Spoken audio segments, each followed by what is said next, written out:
And there we go. Hey, We are fantastic. live. So, hello. Welcome back Hello. to my monthly live stream where I decided this time it's going to talk about my favorite show, that being Doctor Who. And I'd also decided to get some of the people that I know absolutely love and adore the show, and I invited them on, and they thankfully said yes.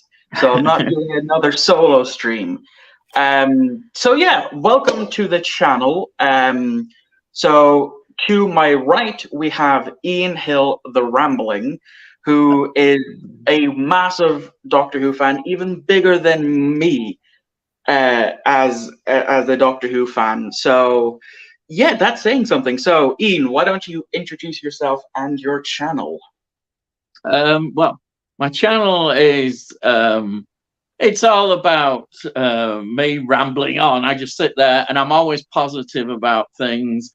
I talk about sci-fi, which obviously Doctor Who, Star Trek, horror films. I'm into horror films right from 1930s right through to modern day. Hammer, big fan of Hammer, and I just collecting as well. Talk about all the collecting. That's me. I just sit there and talk, and people might listen, and they might not. That's it. And we also have Ryan from Let's Get Kicking Movie, who we've also done a stream on his channel a while ago talking about Doctor Who. So Ryan, why don't you take it away and introduce yourself? Right, hello guys. I'm Ryan of Let's Get Kicking Movies. As I always say, I normally do horror related content, but sometimes I like to go off topic.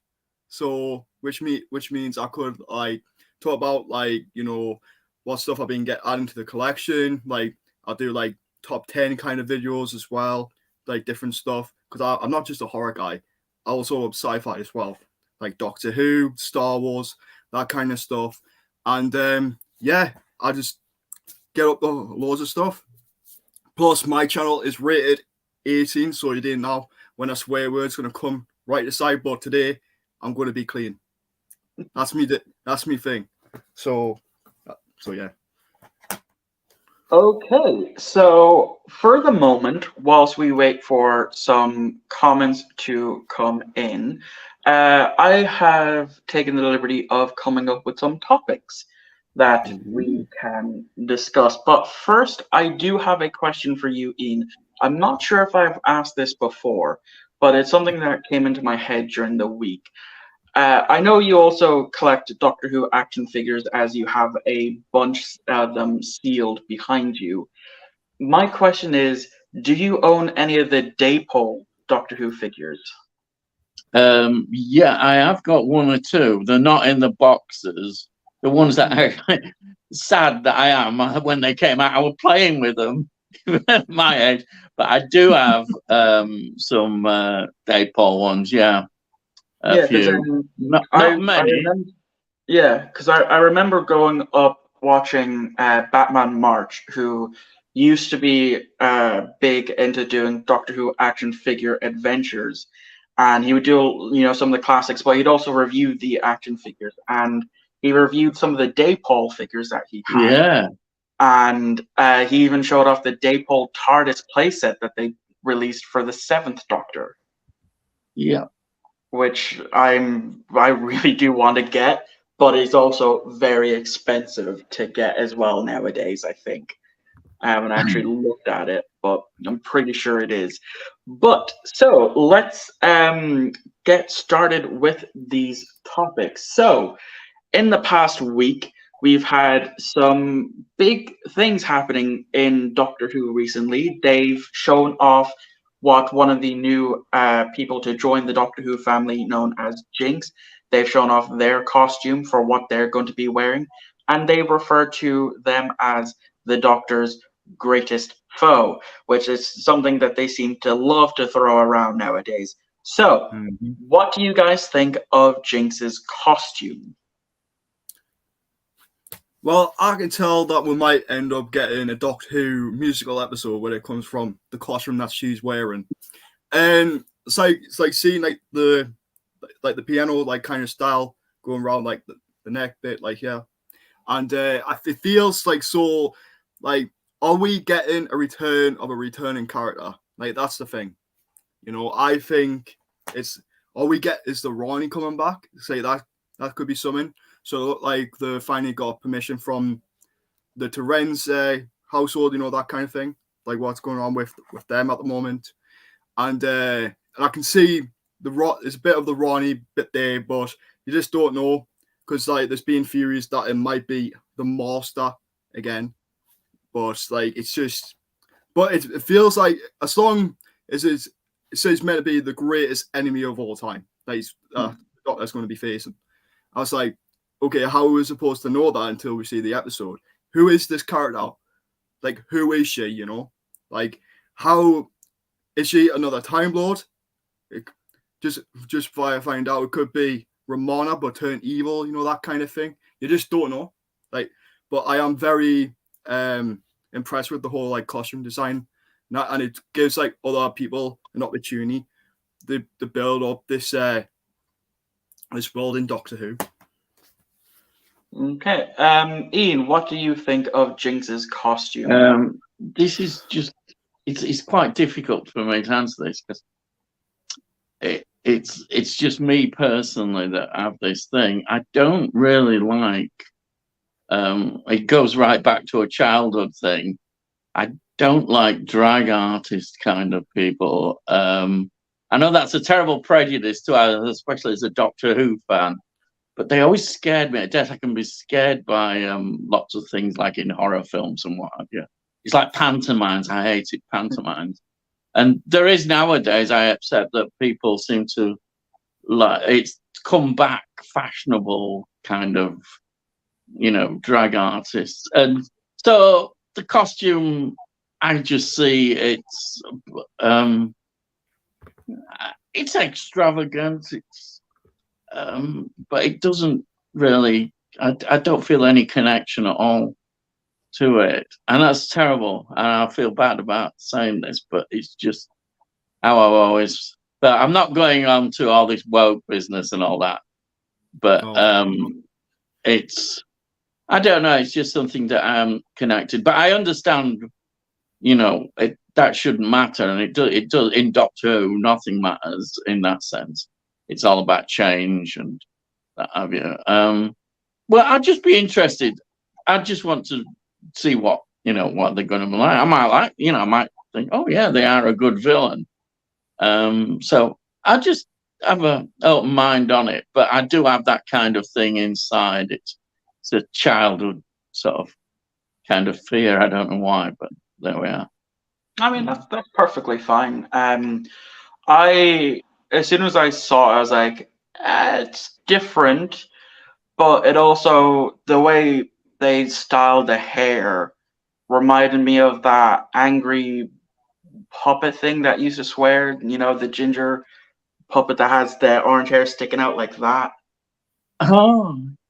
So that was my first thought when I saw it, or it looked like one from, what's the name of it? The Witches one with the three sisters that recently got a sequel on Disney. Oh, yeah, I know which one you mean. I forgot what it's called. Yeah, I just Is it Winifred from Hocus Pocus? That one. Yeah, that's Hocus Pocus. That's the one. Focus. Yeah, that's it. Yeah, and I'm not the only one who thought like that. I went through the Twitter replies, and I seen quite a few people comparing Jinx's look to Winnipeg. But that also brings us on to, as Ryan mentioned, a Doctor Who musical episode. Oh, no. What do you think about that, Ian, as a long-time fan? I'm not, I had it with, I'm going back in the day, Buffy and all these, which series that I loved. And no, I don't. I know it's a fashionable thing at some time it was, but I don't know. It's just me. I'm not. It's funny. I'm not really a big fan of musicals, anyhow. Though there are one or two I like. I could name a few musicals, but generally, I'd rather it not be there, to be honest. But it probably will happen, but Yeah. But I remember with Buffy, a lot of people thought it worked with Buffy, but I never really liked it. And I think they did it with Xena as well, I used to like Xena, Warrior Princess, and I'm sure they did a musical one with that as well. And no. Just me, I'm old. What do you think of the musical episode that we might be getting? I bloody hope not. It's meant to be Doctor Who, man. There's meant to be things going on. Big, massive, aliens coming around trying to murder everyone. You're right. That's basically what Doctor Who is. The mysterious of our new creatures are out to get you, invade your planet or something like that. That's what we want to see, right? But having a Dalek, right? Imagine if this had Daleks in it and hearing a Dalek sing, right?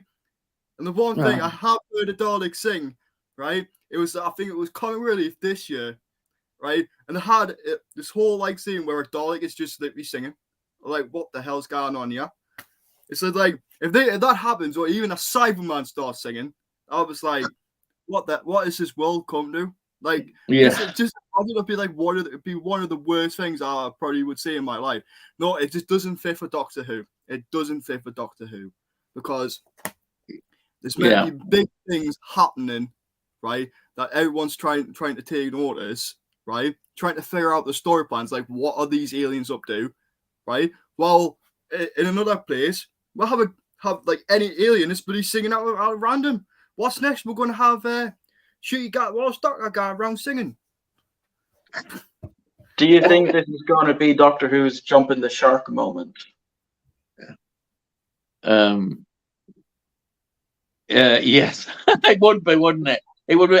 Everybody'd want to forget it. Well, not everybody. There are people who like musicals, but I would. I'd just pretend it didn't happen. It'd be worse than the Gunfighters. The Gunfighters, to me, was one of those episodes that I'd rather pretend didn't happen with that blooming song. But I'd probably even think Gunfighters were better. I think the best thing is, right, I've never seen that story yet, so. Yeah, you ought to. It's well worth seeing the Gunfighters. It's so bad, and I don't say that with Doctor Who. It's worse than Twin Dilemma. Twin Dilemma is I prefer Twin Dilemma to Gunfighters. Is Gunfighters the episode that takes place after the Celestial Toymaker? I think it is. Because I remember recently, I watched the only surviving episode of the Celestial Toymaker on the Marvel boxing, which was episode 4, and I thought that had the worst ending to a show, to an episode. Just the Doctor eating a sweet and immediately keeling over in pain from a toothache, and episode ends.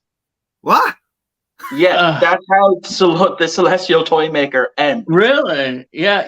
I've got a feeling that a lot, because when episodes are missing, they gain immediately a great mystique, and everybody thinks they're going to be, fantastic. And maybe the Celestial Toymaker has been overdone in the past. Everybody thinking this is going to be fantastic. It may not be a great story as well. It may be rather. Episode 4 was okay. I enjoyed it a bit, but I probably would have preferred it being like watching it from the beginning, middle, instead of just the ending where we just see how they escape and trick the Toymaker. But I think as well, the Celestial Toymaker was one of those episodes that might be Bill Hartnell light. Just the way it looked in episode 4, where we just see his hand moving things around. And, I've just looked. Celestial Toymaker is actually, you're right, it's the episode, it's the story before the gunfighters.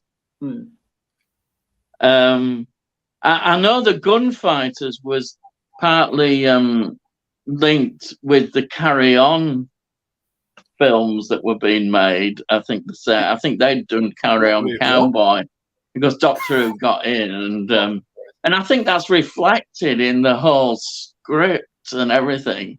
They thought it was a good idea at the time, and to have this awful song. And William Hartnell, I think he probably really enjoyed it. You know, he had because he was in the very first Carry On film, Carry On Sergeant.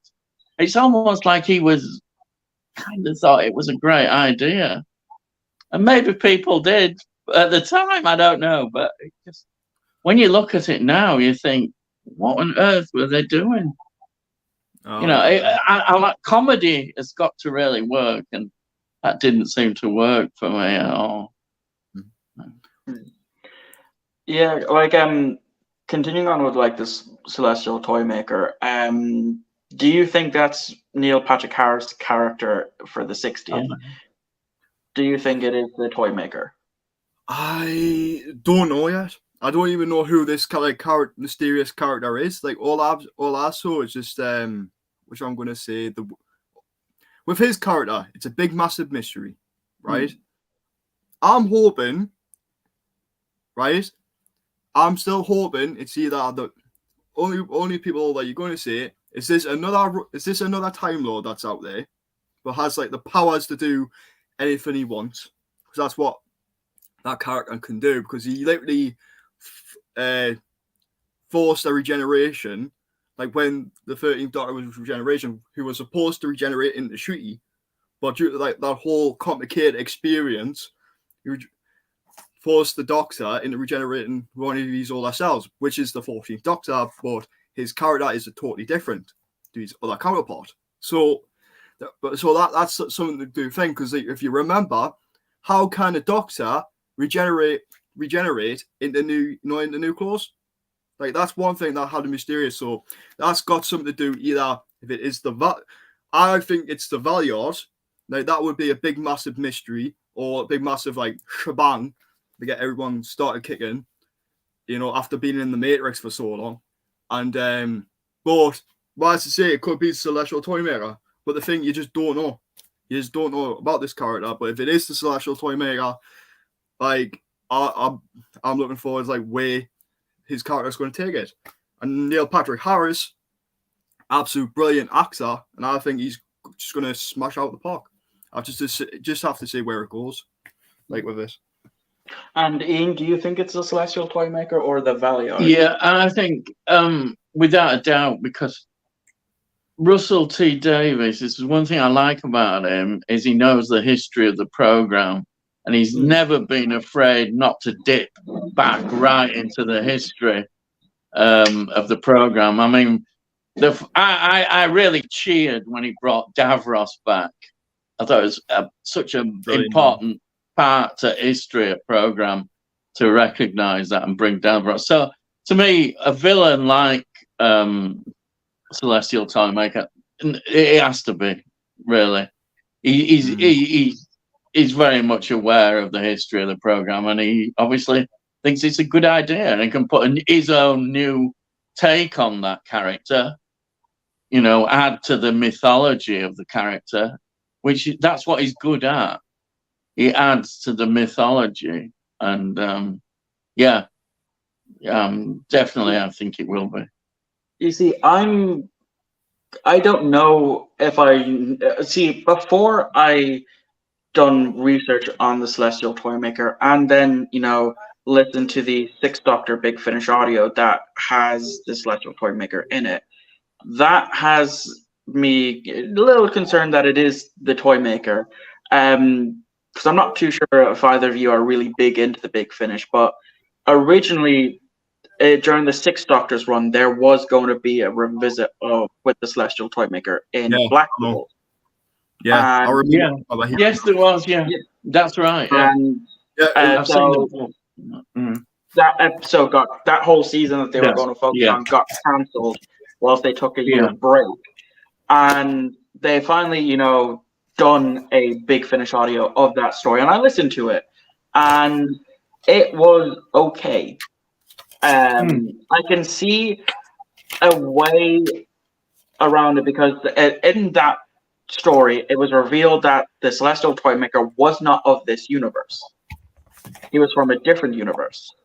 So he's not technically a Time Lord. So if Russell wanted to do it and wanted to continue on with that plot from that scrapped episode, he could kind of weave it in to be like with the Timeless Child. That's what I was thinking of when I first listened to that story. Like, that might be a way to wrap it up for good if Russell does it that way, which we all know he isn't going to do it like that. Nope. He's going to keep the Timeless Child, isn't he? He says he's going to continue. From what I've said, he's not going to scrap that at all. Yeah, he's not going to scrap it, but I don't think he'll adjust it. I think he'll adjust it to how he wants it. But it doesn't matter because it's a wide concept and gives him a lot of freedom to do what he wants. It's like I remember doing an interview with him, and he was talking about the Time War. Because we've had the concept, and all that kind of accidentally came into being and just developed. He just wanted an idea, and he just came up with the idea. Oh, there's been a Time War. And from that, he developed the whole story. So when we look back, into sort of earlier classic Doctor, we can always now say, oh, yeah, we can lead this to the Time War, even going back there. But in terms of writing, it's his idea, and he just came up with it because he wanted something. And from that, it's just developed. And it's the same with the Timeless Child. You can do what you want with it. It's good. I think the Fugitive Doctor is something that we can use again. I like the Fugitive Doctor. I thought she was a great idea, and we can use things like that. I'm sure he will. He's got enough about him as a writer to do that, hasn't he? He can expand things, and of them just. If something doesn't fit in, he doesn't have to use it. He doesn't have to use these things. But I know a lot of people think he's going to turn the clock back. He won't. He won't turn the clock and reset it. He won't reset the clock. He'll carry on with how it's gone, but put it in his own spin, his own direction. Because I don't think, anyhow, you should stick to canon. I think canon's a very dangerous concept to have anyhow sometimes. You can get too much into it, Yeah, like I remember watching something Star Trek related where they were talking about canon.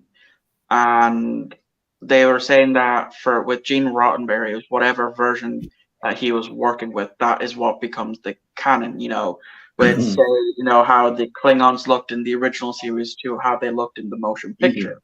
That's how he wanted them to look. That's their new canon of how they've always looked. And I guess they are somewhat doing that with Strange New World Season 2 with the new trailer that released. We do see Klingons, and they do have the forehead ridges and not the smooth heads like we would expect by that time. In that timeline. So so it's really whatever the showrunner wants to be canon, I suppose, whilst also respecting what's come before it and not throwing it out. Yeah, like my whole opinion on the whole Timeless Child thing, I think what Russell will probably do is probably just like the Timeless Child is there, right? Okay. I don't know what my dad just done there. He just decided to put his hand up like that. We'll get back to what I was saying.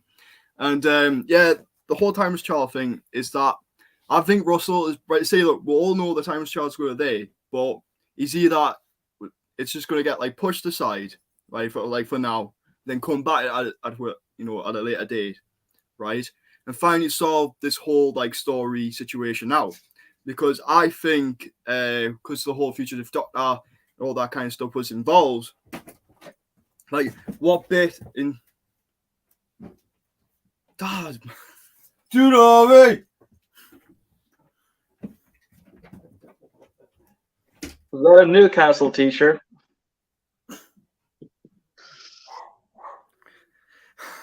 I'm so embarrassed now. God, sorry about that. But yeah, like the whole like the timeless child and the future doctor is like, where is the future doctor supposed to be in the timeline? Like that's the thing, because the doctor cannot remember that certain bit in her life when she was Jodie Whittaker, right? So that's something that hasn't been like picked up on properly. So who is this fugitive doctor? Nobody knows, because of her whole story. I was really enjoying her character at the time. But the thing is, it's like you introduced this new fugitive doctor, right?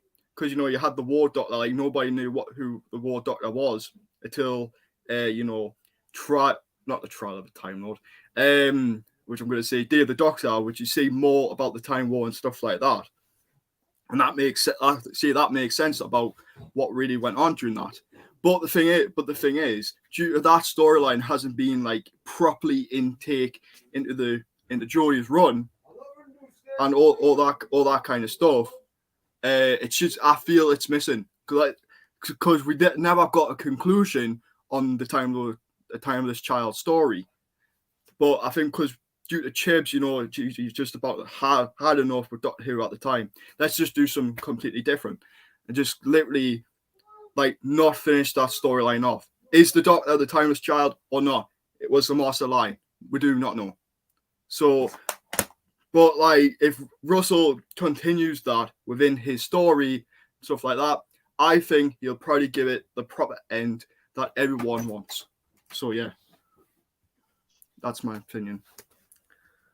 Okay. Well, I also forgot to bring up, as well, one of the new things that kind of had to be announced because of it already leaking, because people already started seeing them filming. Ncuti's new costume, the 60s era costume that he's going to be wearing. Oh yeah. Ian, what do you think of it? Oh, I loved it. I thought it was great. I love the 60s and 70s, always there for me. And in fact, I've been thinking I'd love to see some really good 60s episodes. And we're going to get one. It looks like the style. I loved it. It was great. I was excited, actually. Seeing that made me think, well, yeah, it's going to be good. I can't wait. Really looking forward to that. Because I think, correct me if I'm wrong here, the last time the Doctor was in at least the 1960s, was Remembrance of the Daleks. Ah, yes. Yeah, that's right. Yeah, that's right. Yeah.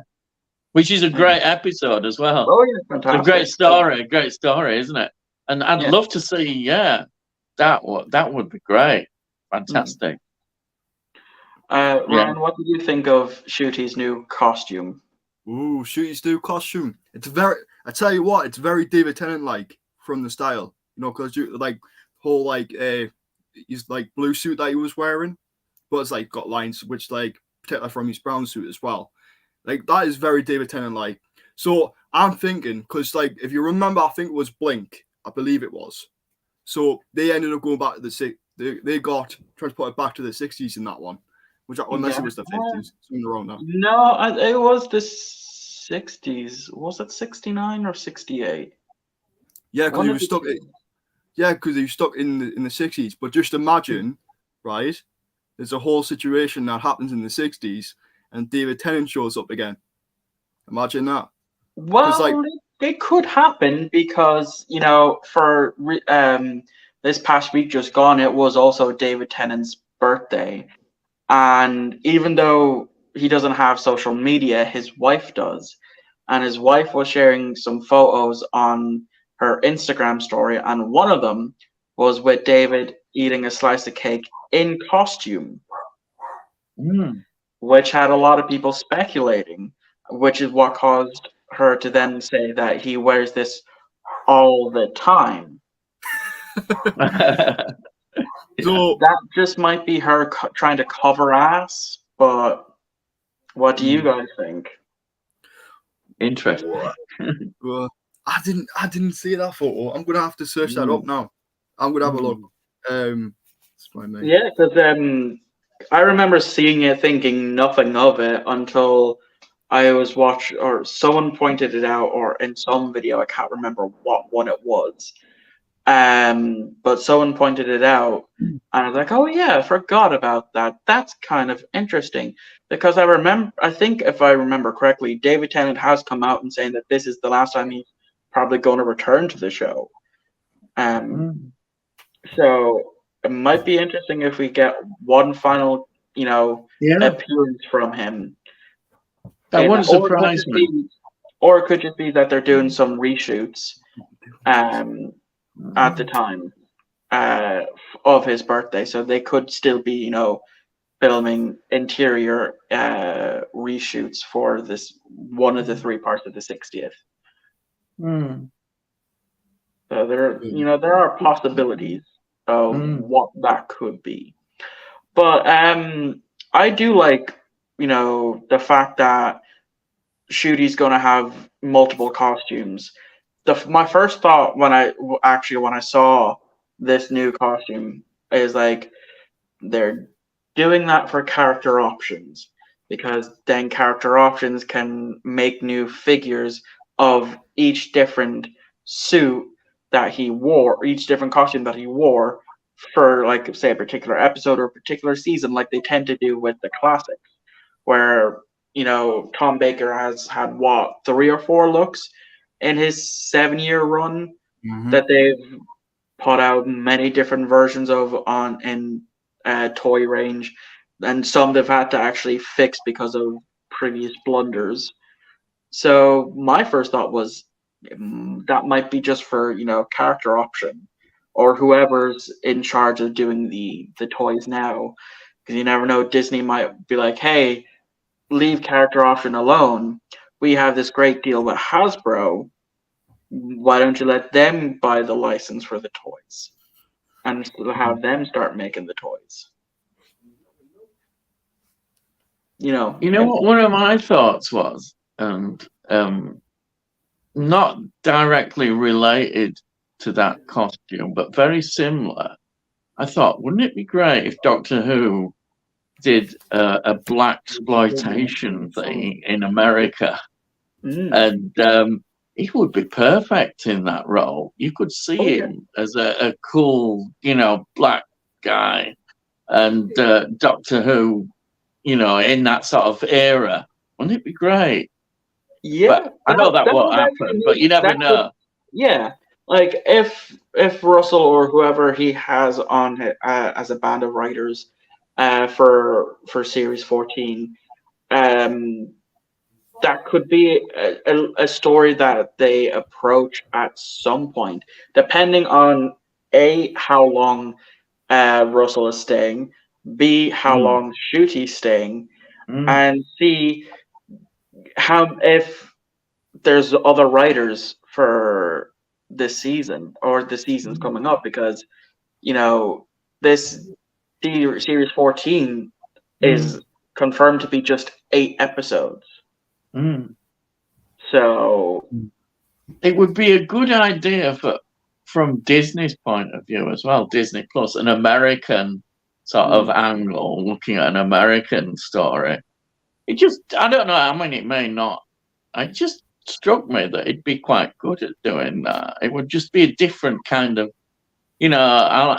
seeing Doctor Who in various more modern eras, if you want to call it in that way, it's quite good. And seeing 70s would be great, wouldn't it? In America, New York or somewhere like that, it'd be great music, you could imagine, and everything linked with it. It'd be great, Yeah. But budgets as well, obviously. Budgets, I don't know. They've got more money, though, haven't they? Definitely have a lot more money, and Yeah. obviously because we are going to be seeing multiple spin-offs because they done up Bad Wolf Studios as they say the home of the Hooniverse. Yeah. So Yeah. it's interesting to see what they do with that because we do know Mhm. of the Unit series that's Yeah. That's right. greenlit Yeah. but not officially confirmed because the BBC Yeah. haven't said it themselves, but a lot of other news articles and all that picked it up and Yeah. said, this is happening. Um, what actually that brings up another question here. What spin-offs would you like to see now? Now Ooh. that Doctor Who Ooh. has the budget for it. Mm. I would love a Time War series. That's what I want to know. What started the Time War between the Daleks and the Time Lords? That's what I want to see, right? Set during that period, because it's always been that one of that big massive loopholes. Even though we know what happened at the end of the Time War, right? It's sure like how this whole situation happened, right? The fighting with the Daleks and stuff like that. But I also want to see an Eighth Doctor series Yeah. before he regenerated into the War Doctor, because I think that would be interesting.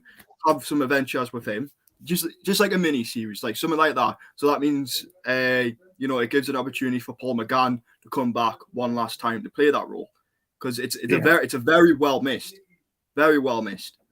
and means that means we've got something new in the timeline for his Doctor, and but if they do this, they have to have the right writers to do it for this job, who knows Doctor Who knowledge, that I've seen the show. That's who we need, right?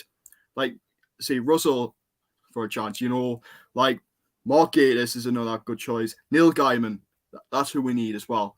Neil Gaiman, because they know Doctor Who, but what is missing is that we don't need like any writers coming in who don't know anything about Doctor Who. We need someone who knows the media, and that's the thing, who knows like what they're doing. But what I've heard about this new Unit series is that it might be the show that would replace like a Torchwood kind of series, which I can see, because mostly I say it's just Torchwood, but mostly it's mostly focused in like it's going to be for kids anyway, which we will see, like due to like the Disney license and stuff like that.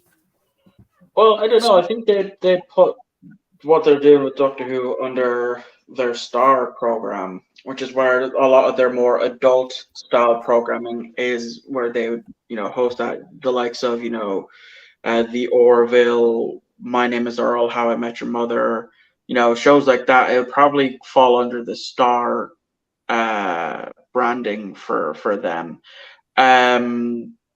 But I think they are doing a Torchwood series. Because again, I mentioned this before. At a convention with Eve Miles, a fan asked, would she come back to Torchwood? And Eve, with a kind of different look on her face, was like asked, "Do you mean am I coming back or will I come back?" Oh. And the fan obviously said, "Will you come back?" And she said yes. And then of course there's that whole beef with John Barrowman, Yeah. where he unfollowed her on Twitter. He tweeted out some of the cryptic thing. I found out some amazing news that has upset me or something like that, and that's what led fans to speculate that it's because Eve was contacted to do a Torchwood series. Now, as well, recently, James Buckland, who played Jay in The Inbetweeners, who has also appeared in Orphan 55. Oh, dude, start with that episode. Yeah, he tweeted a clapperboard that Clipperboards do have the name of the production that they're doing. They then it had something on it, but the first letter of it was T. The rest was blurred. And he said, "I'm finally working on a TV show for the first time in 5 years." So that had fans in going speculating, is this a Torchwood series? Because, and I think fans jumped to the conclusion on that one because of his involvement with Doctor Who in the past with Orphan 55. Yeah. What do you think? Oh yeah, I think it would be great. That would be great. I can actually see another aspect, because if you look at Star Trek and Star Wars, inevitably with Disney involved, I think there'll be some sort of animated form of Doctor Who. I don't know where it'll be. I think I'm not saying immediately, but it will come. There'll be some sort of animated Doctor Who. But what it'll be, I do not know. It could be Dalek Wars. It could be anything within the Doctor Who universe. I don't know. I don't think we'd actually get an actual Doctor Who himself. And you could argue that we've had Canine Adventures and things like that in the past. But I think it'll be something much better than Canine Adventures, but probably aimed more at kids, like Star Trek have done. I don't know what your thoughts on that would be. What would they choose? What area would they go for? Yeah. I never thought of an animated Doctor Who series, because as well, I remember, I just remember there, as you were saying, something like a Dalek animated series. There was rumors that they were going to do a series, a spin-off series about the Cybermen and the Daleks. So maybe that could be the animated side to it. As well, I think animation would fit Doctor Who really, really well, because simply for location and monster design. Because during my rewatch, I've also included the 2 David Tennant animated stories, Infinity Quest and Dreamland. And mainly in Infinity Quest, which has a far superior look to it.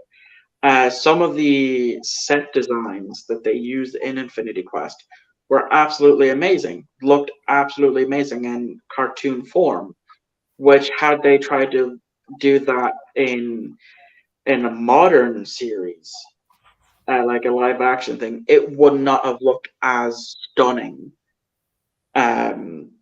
Especially not back in 2007 when that story came out. But I definitely think there's a whole wealth of spin-offs that they could do. When they announced the latest season to be released on Blu-ray, they of course released that mini episode with Jo Grant, and we learned that she got the sonic lipstick from Sarah Jane. So we could potentially see a Jo Grant series, maybe a Martha series, her adventures. Well, it'd have to be either her by herself, and we learned that she either divorced Mickey or Mickey died. Because I doubt the BBC are going to rehire Noel Clarke anytime soon. No, not after the situation he went through. I think with all the allegations we getting due to a lot of women, and I think with the his sexual assault issues and that. Yeah. I doubt I'll see that happen, because I've never been a big fan of Noel Clarke, so it just doesn't bother me. But if you all want to integrate Martha into the show, into this universe, because we need to see more with Martha, because she's a very underrated character. Yeah. So I think, right, she fits more with which I'm going to say Torchwood. Mm. Would it be? Because I think she'll fit more into that show instead of like putting her in a unit, because you might watch it quit unit because like due to like what happened because they ended up knocking off with Mickey. So like they've been doing like their own thing, but the thing is like if you are bringing like certain characters back, right? Bring characters that people are going to enjoy. Like Joe Grant is a brilliant example. It's just like they know what to do because she knows her stuff from the original series with John Pertwee. So I love to see that. So that's like a bit similar to. I think she'll have like the right vibe of what you got from the Sarah Jane Adventures. That she brings that vibe. But if you're all looking at like Ace would be a good choice. Like her, I'm gonna say her and Bradley Walsh would fit so well. So, but the thing is, I probably do not want Bradley Walsh to come back. Like that's one thing. But I just don't know. I just like you just don't know like how you're gonna do a Doctor Who spinoff unless you create like new characters or like something that's gonna like bring people in to watch these spinoffs. But I think to be honest, right, if they are gonna do a Doctor Who Dalek spinoff, as you said, Ian, or something like about Cybermen, animation is probably would be better. But I would like new Dalek designs. That's what I would like to see. I'm sick of the Bron Daleks that I saw since 2005. Even though they did try to do a redesign in 2010, it's like oh great with those Daleks right there. I can't remember what they are. Caravan Dalek. Yeah, that's what I was thinking of. Yeah, I would love to see a new design, not like the terrible small pepper shaker Daleks that you got in the during Geordie's era because they were absolutely terrible. So because they just got knocked off of the park, just brought the bronze Daleks back. But yeah, it's time to bring something new to the show. So yeah, Russell, bring with some good Dalek designs. What do you think about having a Dalek redesign, Ian? How do you feel about that? I think in some ways you have to kind of evolve. I'd just be interested to see what they think. What I'd like to see, I'm here again, a 60s vibe. You know, Daleks like in the movies, the Peter Cushing movies. Wouldn't it be good to have that kind of vibe, the bright, vibrant Dalek? I'd really like to see that kind of thing. I know we have had coloured Daleks, haven't we? I don't know. Was it under Moffat? It was Moffat. Yeah, it was. Yeah. One. I don't know whether it worked as well then, but I don't know. But I think you can't keep things in anything the same. It's just natural that you're going to move on and redesign, and it's particularly when you've come in as a new showrunner. He's going to want to upgrade to some extent, you know.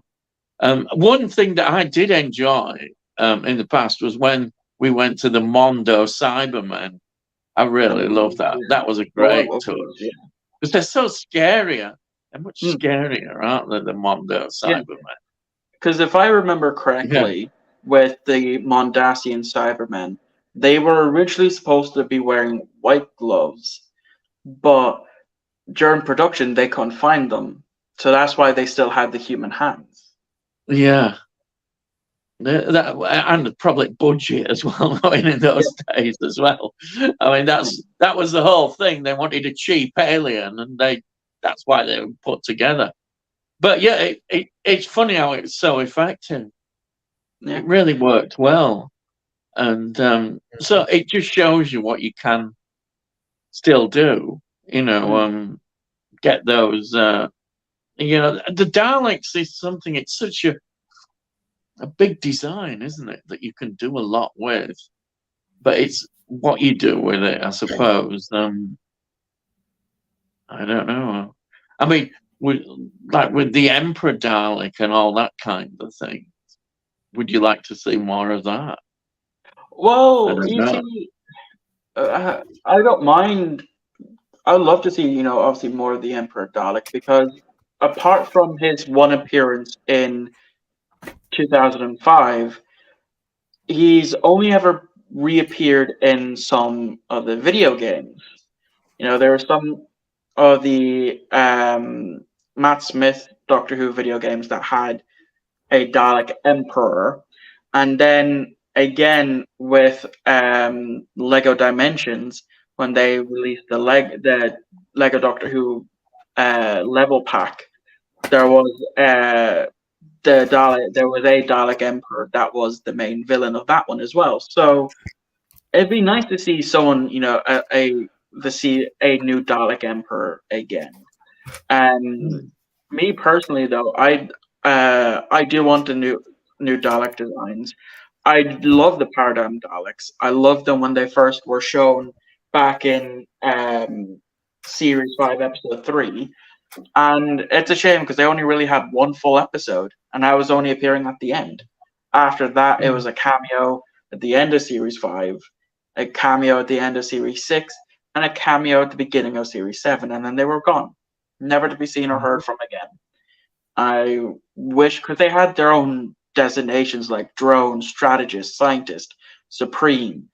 I would love to see how those different characteristics played off each other in an episode. I definitely think that would have been very interesting to see.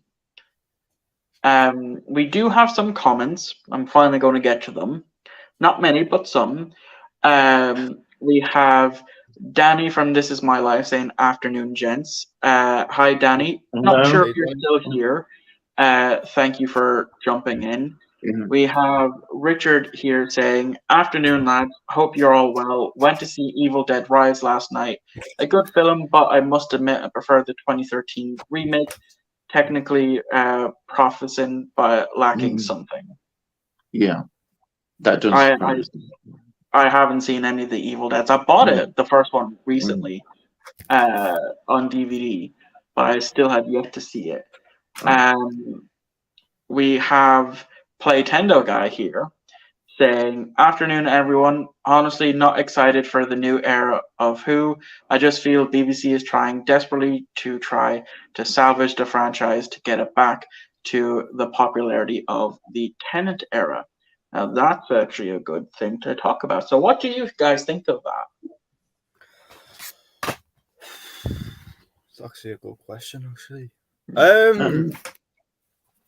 Go on, Ryan. I'm just thinking now. Yeah, this is actually a good question, this, because like I know what because due to like how damaging the Chibnall era was, due like with fans and stuff, like stories were starting to become too woke and that. I can see why they decided to get David Tennant back for the 60th. To bring basically it's mostly nostalgia reasons, which I could see from that, and it's just like look, it is a good way to get the fans back into the show and try and like make some new fans as well, like bringing back an actor who was very popularized during the during the 2000s era of Doctor Who, and I know it will fit so well, like from 2006 to 2010, but like I think what the BBC is just doing is what they're doing. It's just like, oh yeah, we're losing money on this franchise because originally they were supposed to cancel the show after the last season came out, but due like different cause like, oh, Russell will need you to come back and like just to do this and that. But I think it's just a cash grab. It's what they're trying to do. I think it's just a big massive cash grab, so they can get like the rest of the money back, like after losing a lot. Like plus like viewing figures have been very low as well. So I can see why they got David to come back for these 3 episodes before Shooty came in. Plus like I just do not know if this new era is going to do well, but you just don't know until you see it for yourself. And it's like, and I can see like where Russell's coming from, because even he says that the show has been going right downhill since. and it was his time to come back. And I tell you what, it is. It's just time to fix the show at the very moment of time. But you just got to see like where it goes from there. But I'm looking forward for it. I'm looking forward to seeing the Wraith Warriors. I'm looking forward to seeing the Celestial Toymaker. Well, if it is the Celestial Toymaker, and I look forward to seeing whoever that I forgot who that alien is. Like now the little one that crashed. Oh God! I can't remember. That one, yeah, that he was in the comics. Dealt with the Fourth Doctor and some of the classic Doctors. Yeah. Yeah, I've even forgotten his name. Ian, what do you think of? I think it reflects a wider issue. It's not just about Doctor Who. It's about the way we watch TV nowadays. It's about streaming. And I think perhaps even less than 10 years' time, the BBC will be very different from what it is now. And Doctor Who will not have that involvement with them in the same way at all. I think what has happened along the way, with particularly the last series, the last of the 13th Doctor, I think it's been very easy target for a lot of people who want to get in, going. I get fed up of hearing that word woke because it's a load of bull. The people don't know what they're on about. They don't know the history of the program. I get quite cross about it. Doctor Who's always been woke. Exactly. It's the thing with Star Trek. They've always been woke. Exactly. Look at me. I was watching the show in 2005 with Captain Jack, a gay man playing a pansexual man. Yeah. I turned out fine. Yeah. There's always been LGBT representation in the show. It's just a red herring that some people haven't really. They think they just use that word left, right, and centre. I'm going to be reviewing a great John Pertwee story, which is The Green Death. It's something I remember watching. My son actually loved watching it as well. But when you watch it, you think, crikey, this is really ahead of its time. It's not about the environment. It's not about all these things about corporations and planet. And it's radical. It's what they'd say social warrior stuff. It's an amazing story, considering the budget it's on. But they were doing all these stories. People don't know the history. Anyhow, I won't get preaching, but it makes me cross. To get back to what happened with 13th Doctor is that I agree. I do accept that there were problems with some of the scripts, but history is going to look a lot better. I'll tell you, in a few years' time, when Jodie will be seen in her performance of the Doctor as a good Doctor, definitely. And she did have some good stories. Rosa, which they don't like because it's social warrior, it fits in, is a damn good story. It is a fantastic story. Yeah. I remember loving it. The only thing that I hated about it was that stupid. The aliens perhaps are not very good in it, but it's emotional. It's depth, and it's a good story. And what about I didn't like the Flux as much, but the Weeping Angels, it's a fantastic story. Brilliant story that is. Absolutely. I think the problem with Flux is I didn't like the aliens, the big aliens in it. Really didn't get on with them. But when I think you can point out in all of Jodie's three series that she did, 3 seasons, she did have some good stories in there. Yeah. There weren't as many as people wanted, but there were some good stories and some good performances. And I think people who criticised it often hadn't actually watched the series. They didn't. They got some sound bites and thought, "Oh, look, it's doing this and that." And also, the other important thing which I wanted to relate to was the actual viewing figures compared with the 12th Doctor were actually very similar. They weren't people, people made it sound it was a disaster. But the important thing is people's viewing habits are different. BBC now are not looking on, overnight viewing figures because people are watching it on iPlayer. They're watching it on stream. They're watching it in all other sources. So those viewing figures are not a true reflection. They'll say, "Oh, it's down. It's terrible viewing figures," but they don't understand. People watching the program differently, So all these things, people have jumped on the bandwagon and said, "Oh yeah, this is what's happened," when they don't really understand the program. They don't understand what's happened. I accept, definitely, there has been problems, and Chibnall made a lot of mistakes, I think, in some areas. But some areas, there has been good scripts. There has been, not maybe they weren't all written by him. Though I think Rosa was partially written by him. I don't know. Also part written by Mallory Blackman, who's a prolific author. I've only read one of her books, which was called Boys Don't Cry. It's a fantastic novel of she swaps the roles a bit of, the abandoned father who always runs out on the child. In this, it's reversed, where it's the mother dumping the child on the father who didn't even know the child existed. And then it also cuts to his little brother dealing with his sexuality and with a bully who's also secretly gay that bullies him. And then they have like a relationship in that. But another one of her book series, which is what she's more known for, is known as Noughts and Crosses, where again... Yes, and they made a series of that, didn't they? They have a series of that, where the white people are the minority and that's right. Black people are more, they're segregated and all that. I tried getting into Noughts and Crosses when I was a teenager.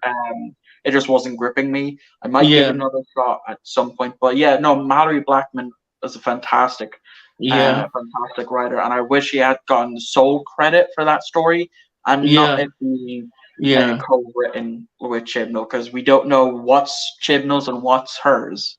But I think what has happened is, I think people have commented a lot about Doctor Who that didn't actually watch the series, or they'd see a snippet of it or what have you, and they just followed on to the bandwagon. As history will prove that Doctor Who was just as good. And the other thing that they always started pointing at different, they say, "Oh, look, there's 3 companions, it's not working." Well, how did the program start? We had 3 people. And then even in the 5th Doctor, the 5th Doctor, he had 3 companions. 3 companions. You remember there was Hadrick, Nyssa, and Tegan, and then we got Turlough. Turlough, Tegan, Turlough, Tegan, just Turlough.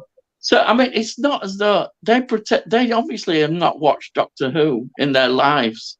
These people, they don't understand. But they see things and they think, "Oh yeah, look, that proves this and that." But those ideas are popular, I'm afraid. I think I know David Tennant will always be the most popular one of the modern era. There's no doubt about it. The problem has been that everything that comes after David Tennant kind of people dismiss more, or it's overshadowed. So all the good work that was done by the 11th and 12th Doctor and 13th is immediately devalued, I think.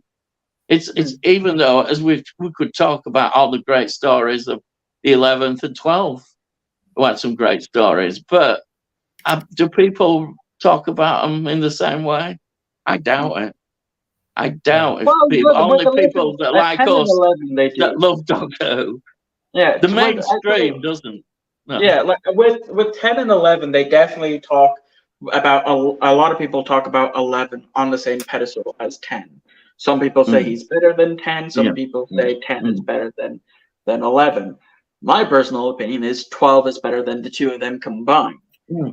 But I also think, one of the things that I've actually done, I used to be, obsessed with the Doctor Who viewing figures of, how did it do in its overnight viewing? Yeah, and you how don't did it need do the to same look day? at that. And then I discovered a YouTube channel known as Adam Martin, who actually features in a Ninth Doctor Big Finish audio as a character.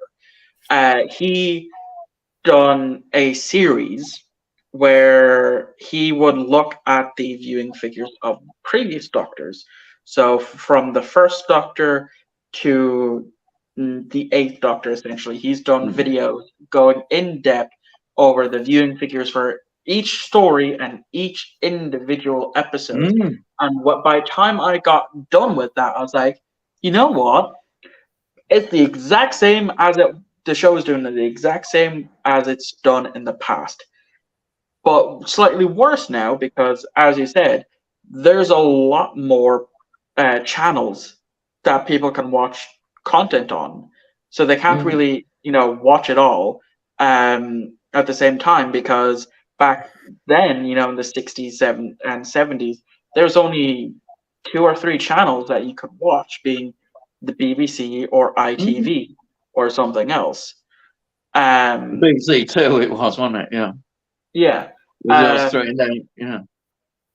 But I do also see where people are coming from, saying that the only reason why they brought Tennant back was to save the franchise, and the same with bringing Russell back, because also you have to remember Chibnall never wanted to be the showrunner. He adamantly refused. It took Moffat getting the poor bastard drunk enough to finally agree to do it. Yeah. But hey, that's just my opinion. We do have some more comments from Pete saying the brand is damaged after the whole Chibnall era, and it's going to take a while to get people back on board. I do believe if this new era fails, that will be it for Who. Now I have some thoughts on this, but I'll save them because it might get a tiny bit heated. Ryan, what do you think? Do you think if this era fails, that's it for Who? You just don't know. You just don't know how the view of it. No, I'm not going to say the view of it. You just gotta say like how the stories are going to be. Like that's the thing. It's people come and watch the stories. Like that's the thing, right? But like what with the whole Chibnall era, because like due to them like not knowing like what the hell he was supposed to be doing, he's like I felt like with his era, it's just. I feel it's just like his era is a missed opportunity, which I'm just gonna say it's a missed opportunity for him to put his own take on the show. But I know he tried to do something different with it, like like bring back the element like what it was from the original show, like like putting like specific themes for each episode and stuff like that. I can tell like people just want to sit down and switch their heads off instead of like learning something new like every week. Like it's like I've just got to say I just felt like in my opinion he just didn't know what he wanted to do with it, because like as you said Michael, if he refused to do it at the start, right, they could have got a whole totally different showrunner, right, and the whole show would have been different from there, right? So like if this new era is going to take it in a new development, is it going to be different? Like I would like a different theme of the show because that's what you saw. Because like, I'm gonna say like during Moffat's era, it's like during David, like I'm gonna say Matt Smith feels like a fantasy in that way. While I'm gonna say for like, I'm trying to think now. Well, during the whole 12th Doctor era, that had a different theme as well. So I don't can't remember what kind of a theme that was, but it was Am I a Good Man? Am I a Good Man era? Yeah. Yeah. Because you just didn't know like who he is anymore and stuff like that. Because he refused. Remember, he refused to regenerate. Just didn't want to be anyone else. Yeah. Well, the David Tennant era was mostly about the Time War, like about the effects after the Time War and stuff, like how he developed as a character. Yeah. As well, as I've mentioned in my Russell T Davies 1 era review, when you start to rewatch the David Tennant era with the knowledge of where he's going with being the Time Lord victorious, you start to pick up on an awful lot of those instances early on in the series before the Waters on Mars episode.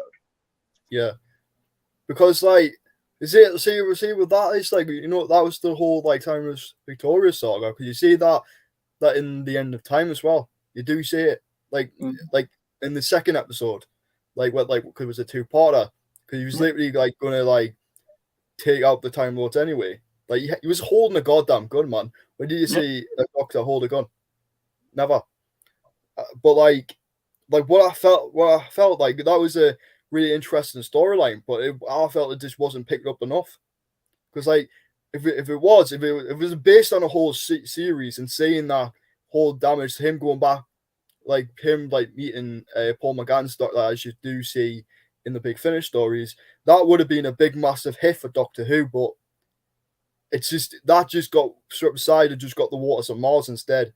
Like he tried to do anything that he wanted to do, but because due to the last who was supposed to die on Mars, she would have had that feeling the Doctor wasn't doing what he was supposed to be doing, but not changing the timeline.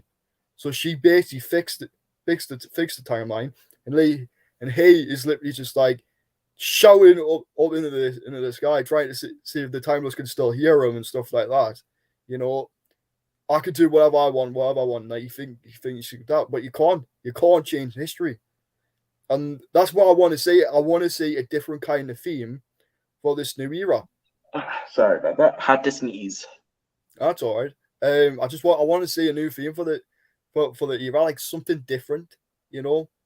Like it's just like, is this going to be a more darker series? Are we getting a more like lighter side? I felt with Jodie, it was mostly like a lighter side of the story, but I felt like there was no theme to her character. Just didn't know where she was going, which with the whole Chibnall thing. But I just for the new era, like if it does go well and like Russell brings something new to it, like a new theme or like something like that. Get the bloody, get the fans invested, like the whole Time War thing, and stuff like that. That could be a really good kick for the start of the new era. But we just don't know it until you say it. So that's my opinion on that. And Ian, what do you think? I think in popular culture, Doctor Who is a figure like James Bond. Also like Star Trek in popular culture, and therefore even if this fails or doesn't do as well, the Doctor will come back. Now if you'd have asked me in 1989 that I would have said, well, I think that's it, when Sylvester McCoy was talking about his cups of tea and going with Ace into the distance, I honestly did believe that was the end. But then as years have gone by, as fandom and people have enjoyed the Doctor and still kept it alive, people kept the Doctor alive, even with the failed TV film, Paul McGann's brilliant, which I'd just like to point out did really well in the if we're going on ratings. Oh yeah, actually in this country did really well. Yeah, it done amazing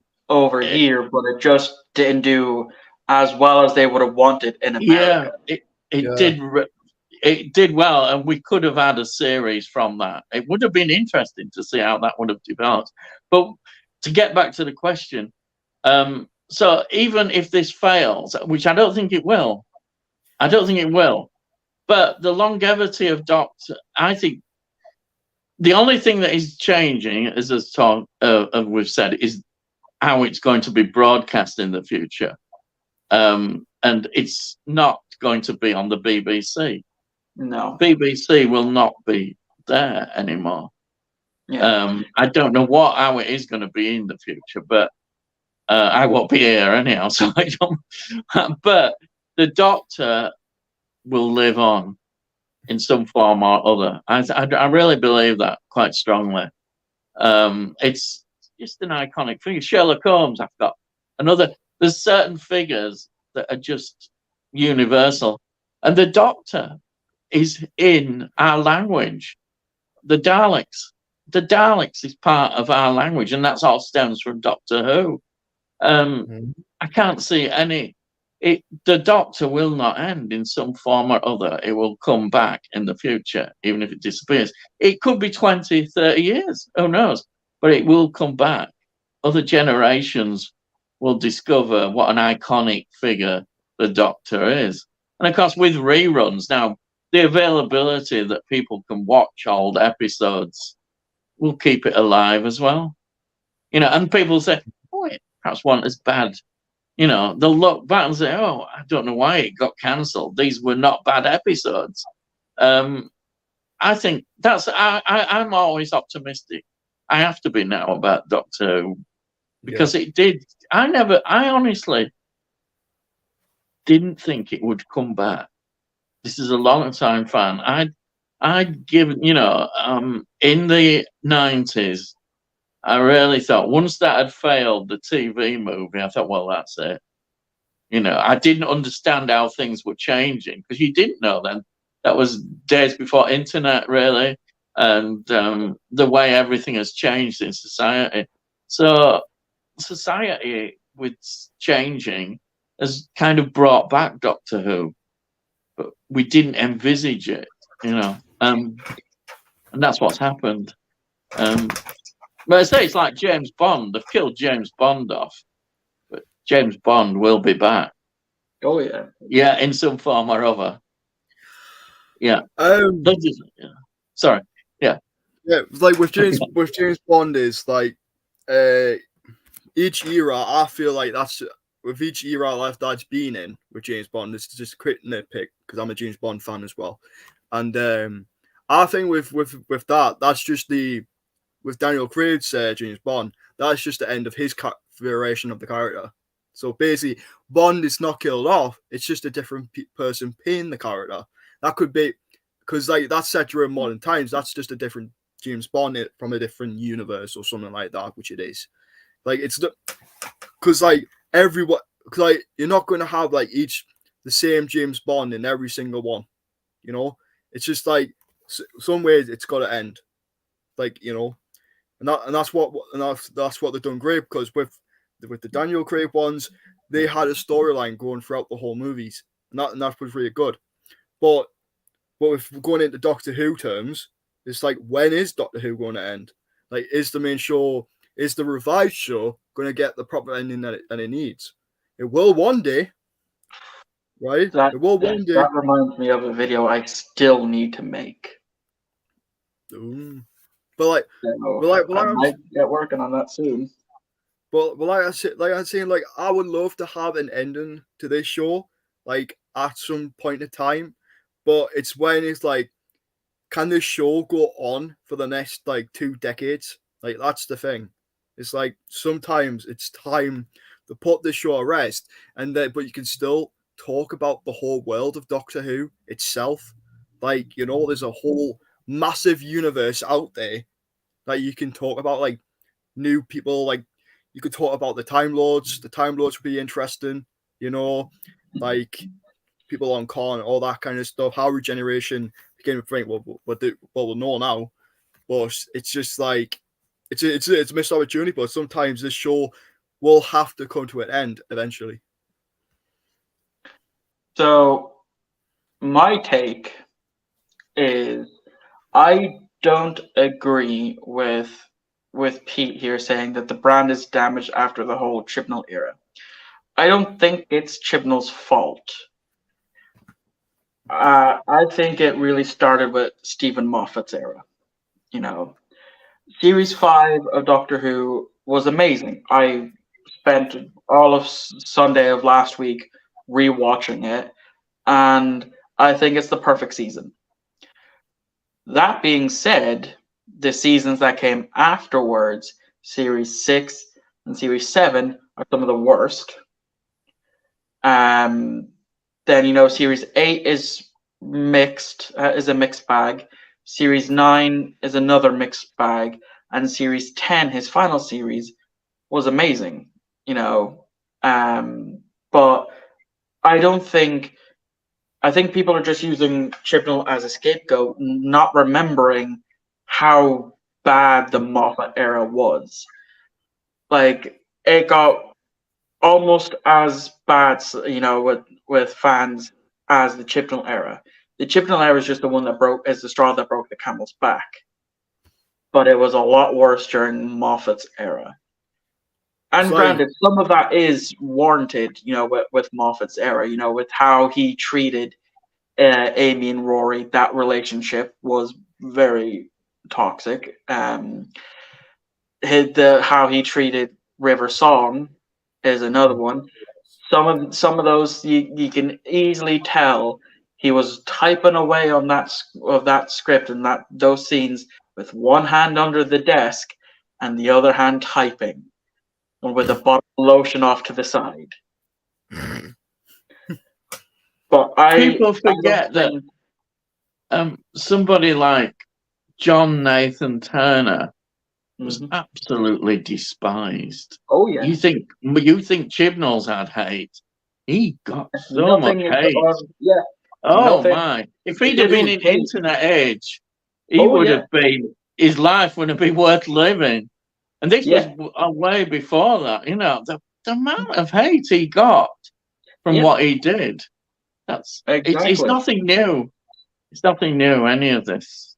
Yeah. Not really. I mean, because Nathan Turner was still the head guy of Doctor Who, that's why Tom Baker refused to come back for the 5 Doctors. And that's why the scenes that we do see of the 4th Doctor are pulled from the scrapped episode Shada, yeah. So, but you see, I think Tom Baker kind of, with the Graham Williams era, had kind of taken over the show to some extent, even above Graham Williams, and there was nobody to sort of actually kind of say to him that he's not bigger than the show. And I know that's a terrible thing because I love Tom Baker, but he was quite difficult person to deal with. Oh yeah, I mean, like that era. And therefore, when Nathan's, when he came along, he said, he tried to put his stamp down. I don't think Tom Baker liked that at all. No, I mean, like Tom is known to be a difficult person to work with back then, especially with his now ex-wife who played Romana too. Like even now, when they would they have to do stories for Big Finish, they have to record on separate days or in separate studios because of how bad it was. Yeah, of the constant arguments by time of their divorce and that. So as much as I love Tom Baker and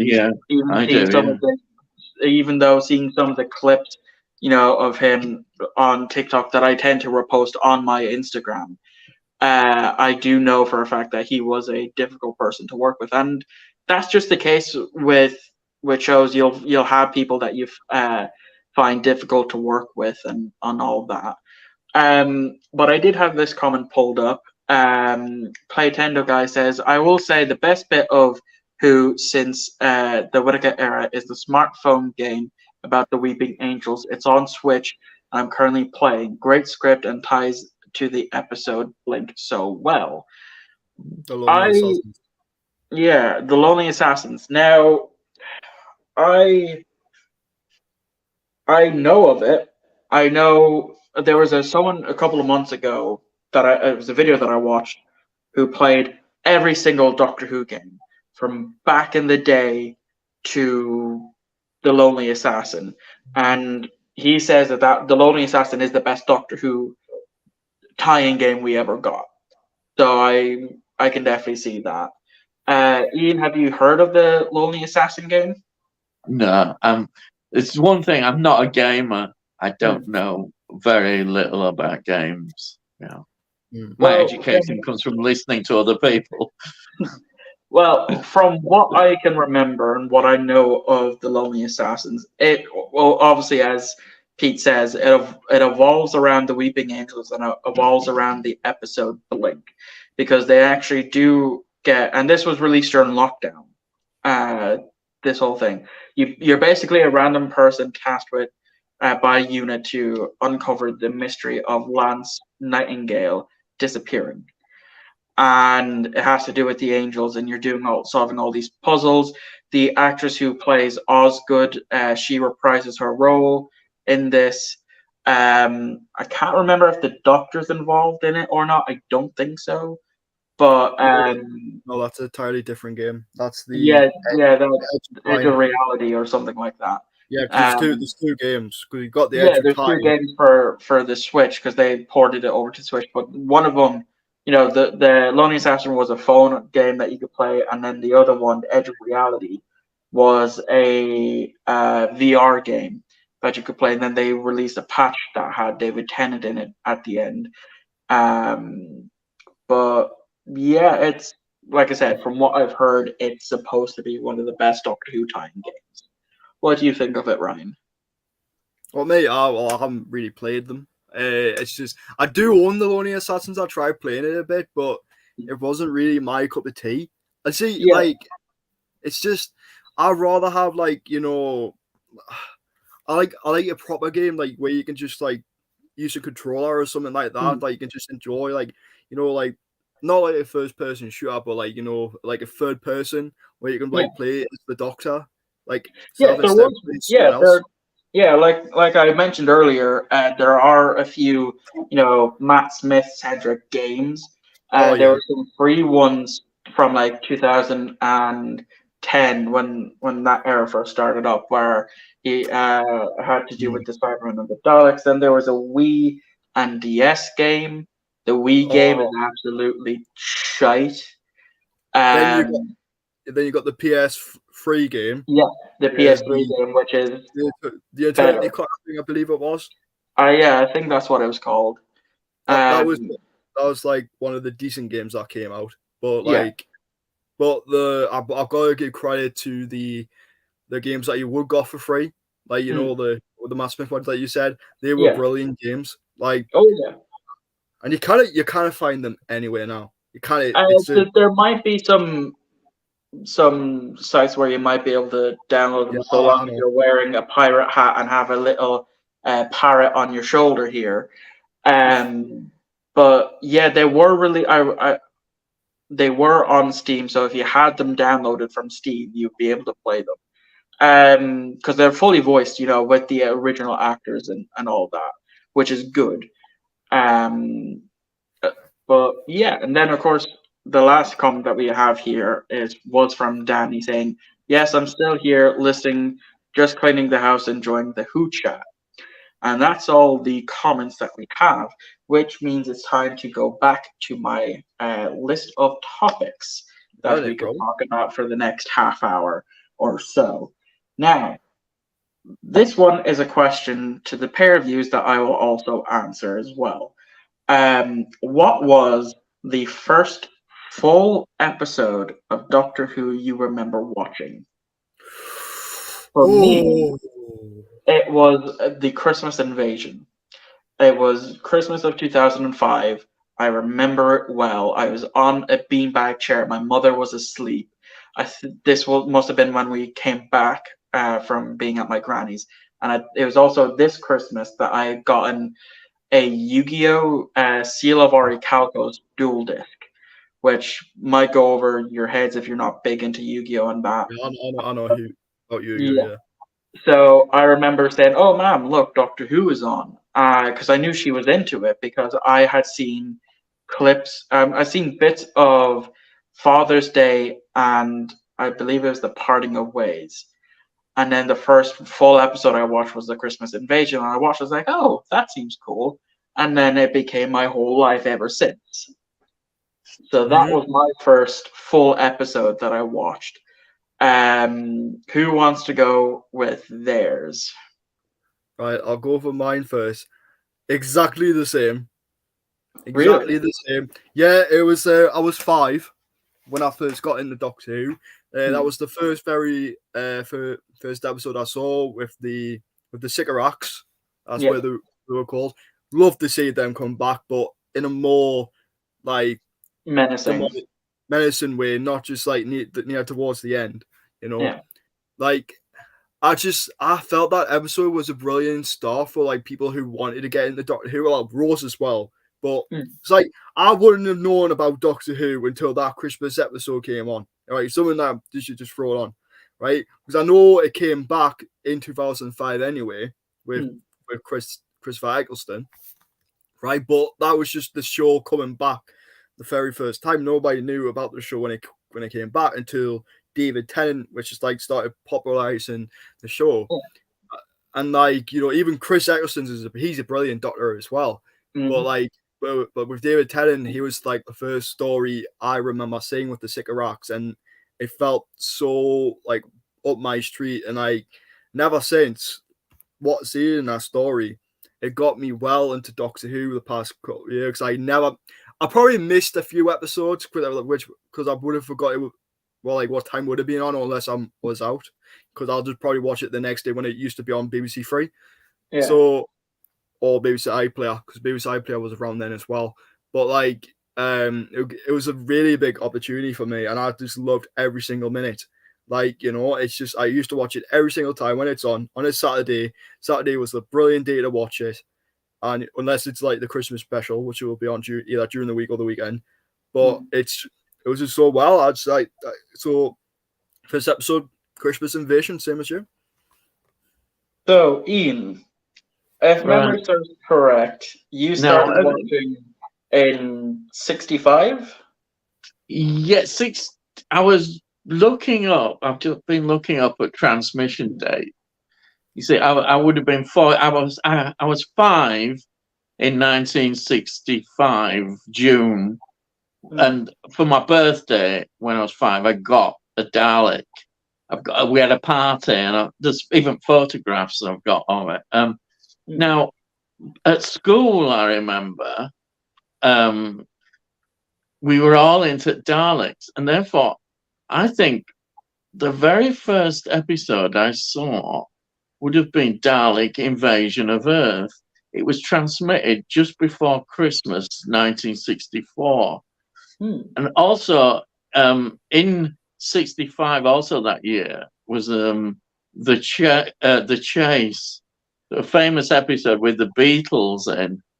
Well, a 30-second clip of the Beatles. The only surviving something. Sorry? That clip of the Beatles is the only surviving clip. That's right. Yeah, Ticket to Ride. It's an amazing piece of history, that. So I remember that. But the Daleks, it was such a phenomenon. I can hardly explain how big a phenomenon it was. As kids, we were just taken over by the Daleks. And so that was I think, the introduction. The other story that does stand out was the Web Planet, which nowadays is perhaps considered a bit slow and a bit weird, actually. It's not thought of in great. Some people think it's boring even, but it was very interesting. It was an over-ambitious story. for what they could do at the time in the studio. It's a fascinating thing. I do remember that because of the voices that were that were on these big insects, if you want to call them giant insects creatures. But yeah, that's when I would have really started getting into Doctor Who, and I think without the Daleks, I wouldn't have really got into Doctor Who, as we know with the series from 1963. Without the Daleks, there would be no Doctor Who. Oh yeah, It's quite simple. As much as Marco Polo is considered a great episode that was missing, that we can't get hold of, it was always going to be the Daleks which brought in the audience.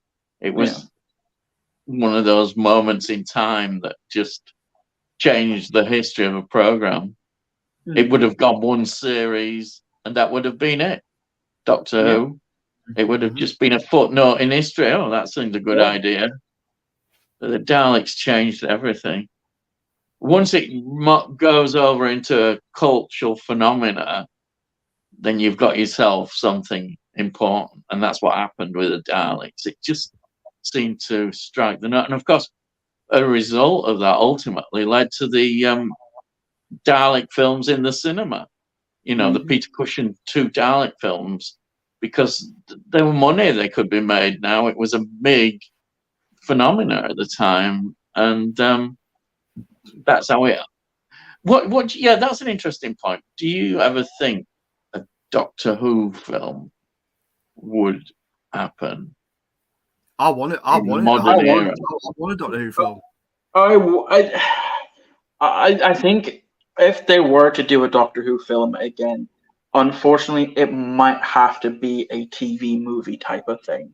Like, I don't think if it was, released in the box office, it would do all that well. I think we would, if it was done that way, we might see another repeat of the Paul McGann film. So if they do it as a TV movie or do it as a very long special, as an hour and a half special, like how the Sherlock show was, the 3 episodes per season were an hour and a half long, like a movie. I think it would do better then. But I definitely would love to see a Doctor Who movie. Hell, they could even do a new somewhat of a retelling of an origin story for the Cybermen and Daleks that way. That would be, it would suit revisiting how, with the genesis of the Dalek story, turn that without having it as the Doctor being there into a movie, showing how Davros came up with the idea, how he became, with the bottom part of a Dalek and all of that stuff. Show that, and then end it with the creation of the Daleks.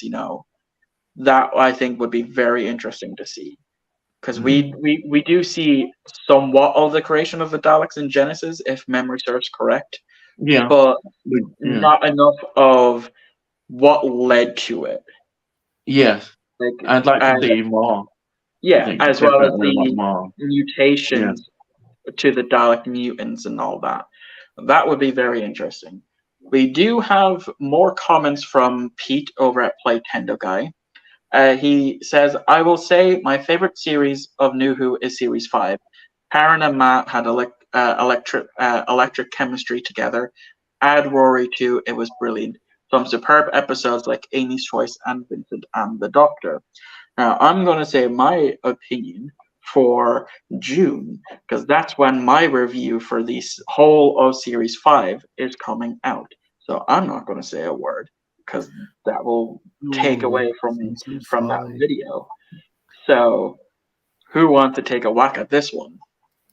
Shit, it's been a very long time since I've seen Series 5, because I know we just revisit the Russell T Davies era, but to be honest, I think my favorite episodes, I'm just gonna say now from Series 5, it's got to be Victory of the Daleks. Absolutely incredible episode right there. Really enjoyed that. Amy's Choice is another brilliant one. Like, written by, I didn't know who it was now, but Simon Nye, I think it was. Yeah, like that episode is just pure like Doctor Who right there. Plus the introduction of the Dream Lord, which I would, and Toby Jones is absolutely brilliant. And I would love to see Toby Jones come back, because I think the Dream Lord could have been an interesting point for New Who, like, instead of just being like a one-time episode. Like, even which I would have loved the Dream Lord just be its own separate character. I think it's just there just to torment the Doctor. That means we don't have to keep seeing the Master all the time. But like that's another one. But I think my favorite two-parter in that show has got to be the Big Bang. Like, the Pandora opens and the Big Bang. They are just a brilliant story right there to end that season off, and find out like what was causing the TARDIS to go boom. Like, it fits so well. What I love actually about that is how it sets up, saying that's the 26th of June 2010 when the TARDIS goes kaboom, that the Big Bang 2, if memory serves correct, actually aired on the 26th of June 2010. Bloody hell. So that's as well, actually. The very first episode that both Matt and Karen filmed was the Weeping Angel two-parter. That was their very first time on set filming for the show, because they film it out of order, depends on production and scheduling and all of that. So Time of Angels and Flesh and Stone was the very first episode that Matt filmed, and you can easily tell, not that it was his first episode, but just how easy he slipped into the role in his very first episode. So, Ian, what do you think of Series 5 of Doctor Who? My favourite episode by a far is actually Vincent and the Doctor. It just struck a note with me, and also it made me. This is one good thing about Doctor Who. It made me then start to read up about Vincent van Gogh and look at his paintings, and it has that effect on you. But the episode was so powerful. I thought it was wonderful. It's one of my favorite episodes of the new era, actually. If you were to pick each Doctor's of the new era, what I call new era from 2005, if I was to pick, that possibly would be one of Matt Smith's episodes that I would pick as my favorite of his. It just touched me in some way. I thought it was a good look at mental illness as well, and it had a lot in there, that made you want to watch it again, and I have done. And I think that's a sign of a good story, that you want to look a bit further into it. I think that for me is one of the best. Well, as I said, I have a Series 5 review coming out in June. So you'll have to wait a whole month and a bit for my opinions on Series 5, because for May, I'm covering the 2009 specials, well, excluding The End of Time, because that's a Christmas special. And I decided to throw in Dreamland as in that, because it did come out in that time, and it does technically take place during that time. But Pete also says here, but probably the best ever written is Human Nature and the Family of Blood. Sophisticated storytelling and so grounded Who story that was incredibly emotional. Totally I 100% agree.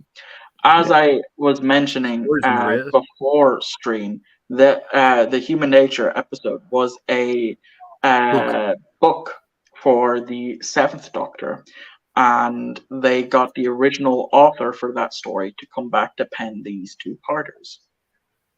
As well, one thing I noticed during my rewatch early this year, when I was doing Series 3, that in the in Human Nature, when the Doctor and your one is walking and talking, and they get to the Scarecrow bit, she asks him what his father's and mother's name is.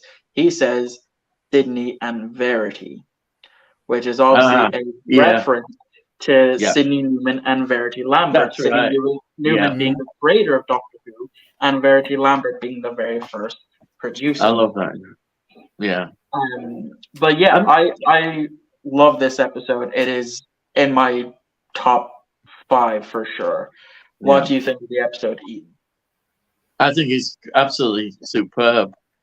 The whole Human Nature and Family of Blood, they're just perfect modern Who stories for me.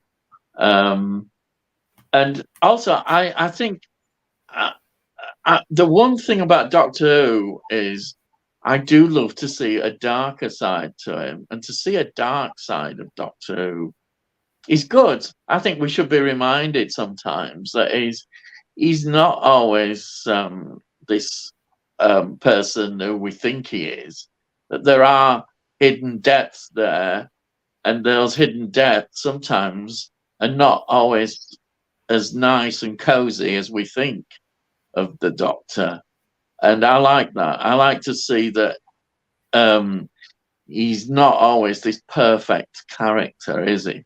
He never is always. We sometimes think of him as a perfect person, and he's not perfect. He's got very human characteristics, even though he's an alien. And that dark side is wonderful to see. I think I really think it's good, and that's what elevates those stories. I think definitely. And Ryan, what do you think of this episode? Oh, absolutely great two-parter right there. It was well needed. It was something that's been written before, like for Who, and written integrated into the actual show. But it's basically just changed it. Instead of Sylvester McCoy, it's actually David Tennant. It's the same story that's been told before, but also can be written differently, right, for the show. And Paul, I think it's Paul Connell, Paul Cannell who wrote it. He knows Doctor Who. He just literally he wrote Dalek as well. That's another great episode. Dalek, fantastic. Which is also based off of the big Finnish Sixth Doctor story, Jubilee. Yeah, it's like see that's what I like, because it's just like you're telling stories and putting it on the main screen and making it live action, and people are like very invested. And it's like, and I felt with this story, it's just like, what would happen if the Doctor turns? What happens if he was human? Like, have very human characteristics, which you do see in the Doctor as well. Because like how much time he spent on Earth during that time period, running away from the family of blood and stuff like that. You can tell he starts he's becoming more like, grounded, like in a way. It's like he's not the person who we know. He's like this character someone else, and it is like David Tennant is playing John Smith in that story, and like it's a whole different character he was playing. And with his Doctor, I could tell there was a little bit of Scottish coming out as well. I could tell, because like, but even though the only time he was speaking Scottish in the whole of his career during Doctor Who was Tooth and Claw, But what I would have loved if they didn't kept the accent for that story and let David have the opportunity just to speak in his normal accent for that story, and that would have powered it a bit as well. Like his character could have been from like this story that he would have created in the profile. Like his character would have been from Scotland, and it would have felt really interesting. But the whole story of the family of blood and how John Smith had to like face this danger because he didn't know what to do. The only person who knew how to stop these alien beings is the Doctor. He knows. He's the only one. Like he's just pushed. He's just like slam banged into the action. He didn't know what he was doing. He was very afraid. It's just like how emotional that story is. Like losing the one true love is another thing, because he loved the nurse as well, didn't he? Yeah. In that story, and that's like that's very heartbreaking as well. and everything was wrote in the diary because they did mention that near the end of the In End of Time as End well. of Time, yeah, with her great granddaughter or something like that. Yeah, because plus who was actually played by the actress who played the nurse By as the well. actress, yeah. Yeah, and that film was so great. Yeah, well, you see, with one thing you brought up there, about having the Doctor have his Scottish accent in it and make it have it be from him from Scotland.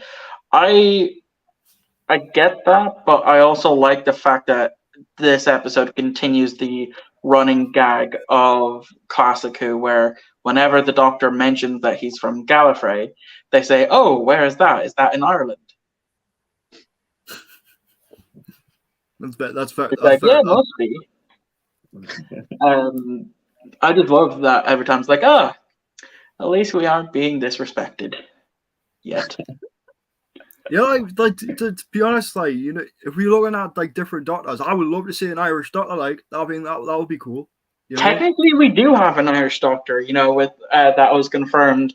That Brandon character who was a member of On Garda Síochána for a time. He technically is an Irish Doctor, so it counts. Mm-hmm. It's not much, but it fucking counts. Welsh Doctor would be an interesting one. Yeah.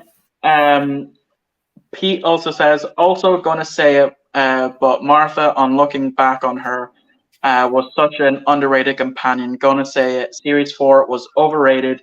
The only thing was Donna and the Doctor and the finale of the series.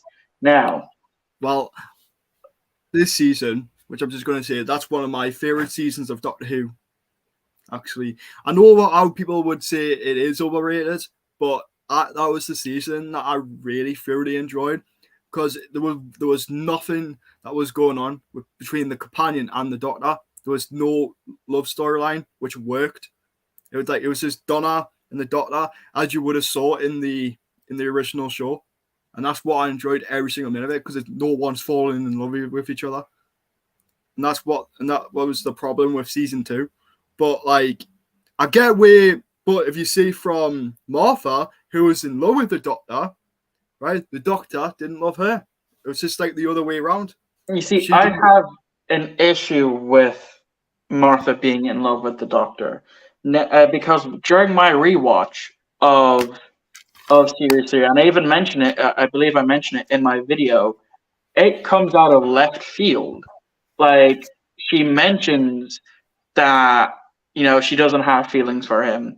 And then the very next episode, she starts showing signs of it. Now, that could just be me being autistic and not fully understanding women, which, to be fair, is probably the correct answer here. But that just annoyed me. Going from 1 minute saying, "Oh, I don't see you that way," to, "Oh, I must have you." Like, I don't know. It's probably me being autistic and not fully understanding women. Yeah. But I do agree with Playtendo, with Pete, saying that Series 4 is overrated. And after completing my rewatch of Series 4, I 100% agree. Now, don't get me wrong. Some of the episodes are still pretty great. Like, I remember saying how I'm surprised Donna continued traveling with the Doctor after dealing with the fact that she's responsible for Pompeii being erupted, and then the very next episode dealing with space slaverism, and yet she still carried on traveling, especially after the Sontaran two-parter that came next. She really had a rough go at it in the beginning. It's because I think thing is with the Doctor is with his situation is that every time he meets someone new, always something bad is going to happen. Like there's always bad, like it's like he's always alone. He tried to be alone, if as you would say, like I'm not taking any more companions and stuff like that because he's afraid to lose anyone else. That's why he doesn't like to say goodbyes as well. Like that's always been a thing throughout the whole duration of Doctor Who. So like, but what happened with Donna would have fully, even though the whole situation with Rose as well, which really impacted his life because he was he was in love with Rose at that time before he met River. And I think with Donna, because of like how much they had a really good dynamic with their friendship that they had, he would have been very, very devastated, like what was happening around her, due to like her having the Dr. Donna like inside her head, you know, having that Time Lord energy, having the Doctor's like, you know, intelligence and stuff like that. Like that would have really like, you know, so it was his opportunity to like, you know, wipe that from her mind to save her.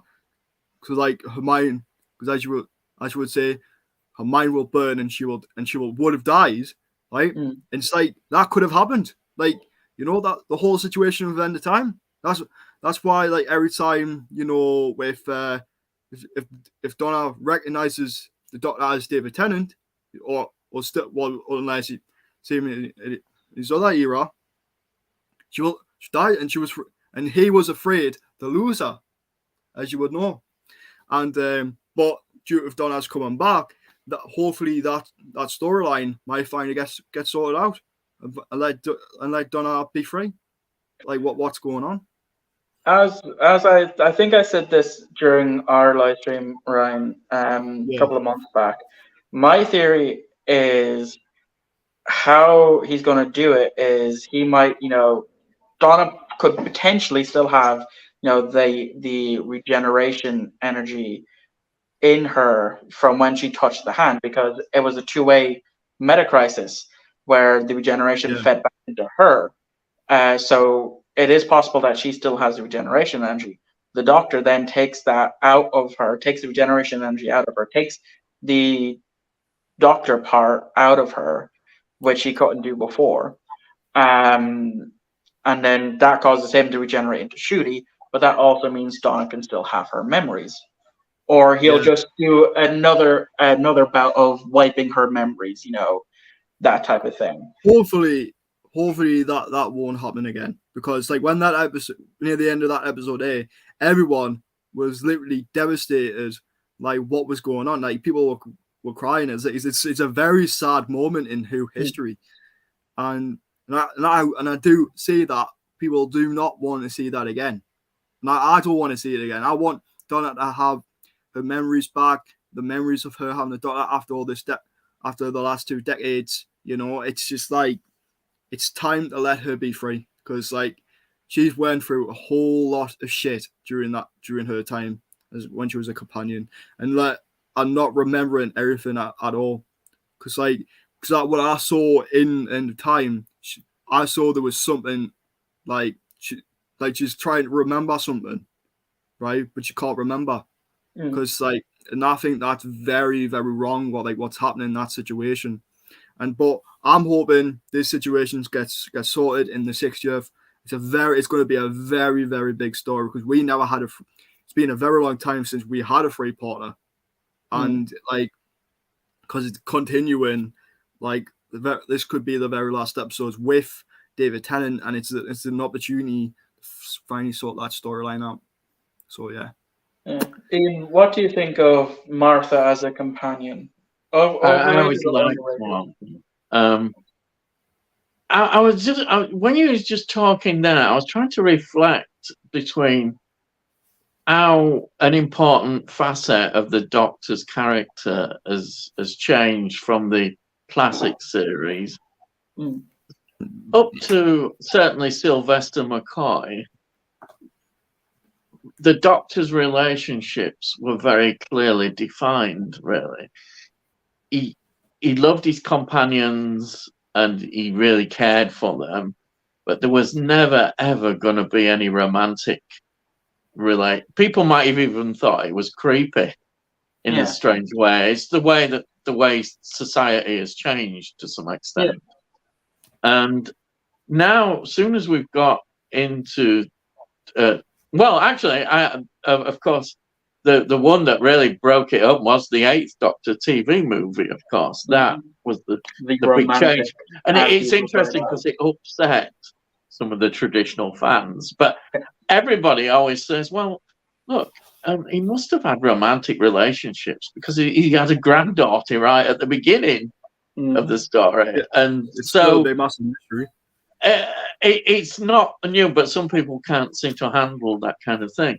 But the important thing about the Doctor is always this thing about him losing the people that he loves and cares for around him, and I always see it with the Doctor that he's trying to protect his companions, really, now in the modern era. Even if they do fall in love, he knows they can't have a relationship, that it's not going to No. last.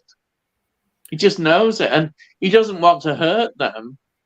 And that's why he really, I know what happened with Rose and all that, but even going right up with Jodie and her, we've seen it right in the modern era. Monday. It's always going to Yeah. be there. He doesn't want to hurt these people he loves, and therefore he knows he can't do it.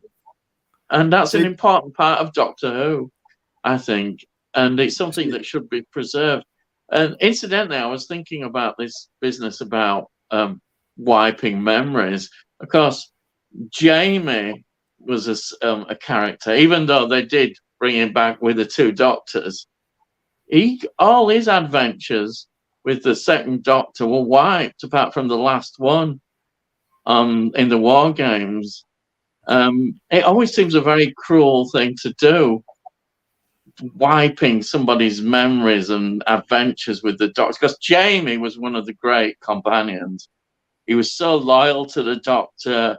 He was a great companion and a very underrated companion in the history of Doctor Who. And yet that's what happened to him. The Time Lords decided he couldn't remember any of the adventures, which is really sad, isn't it?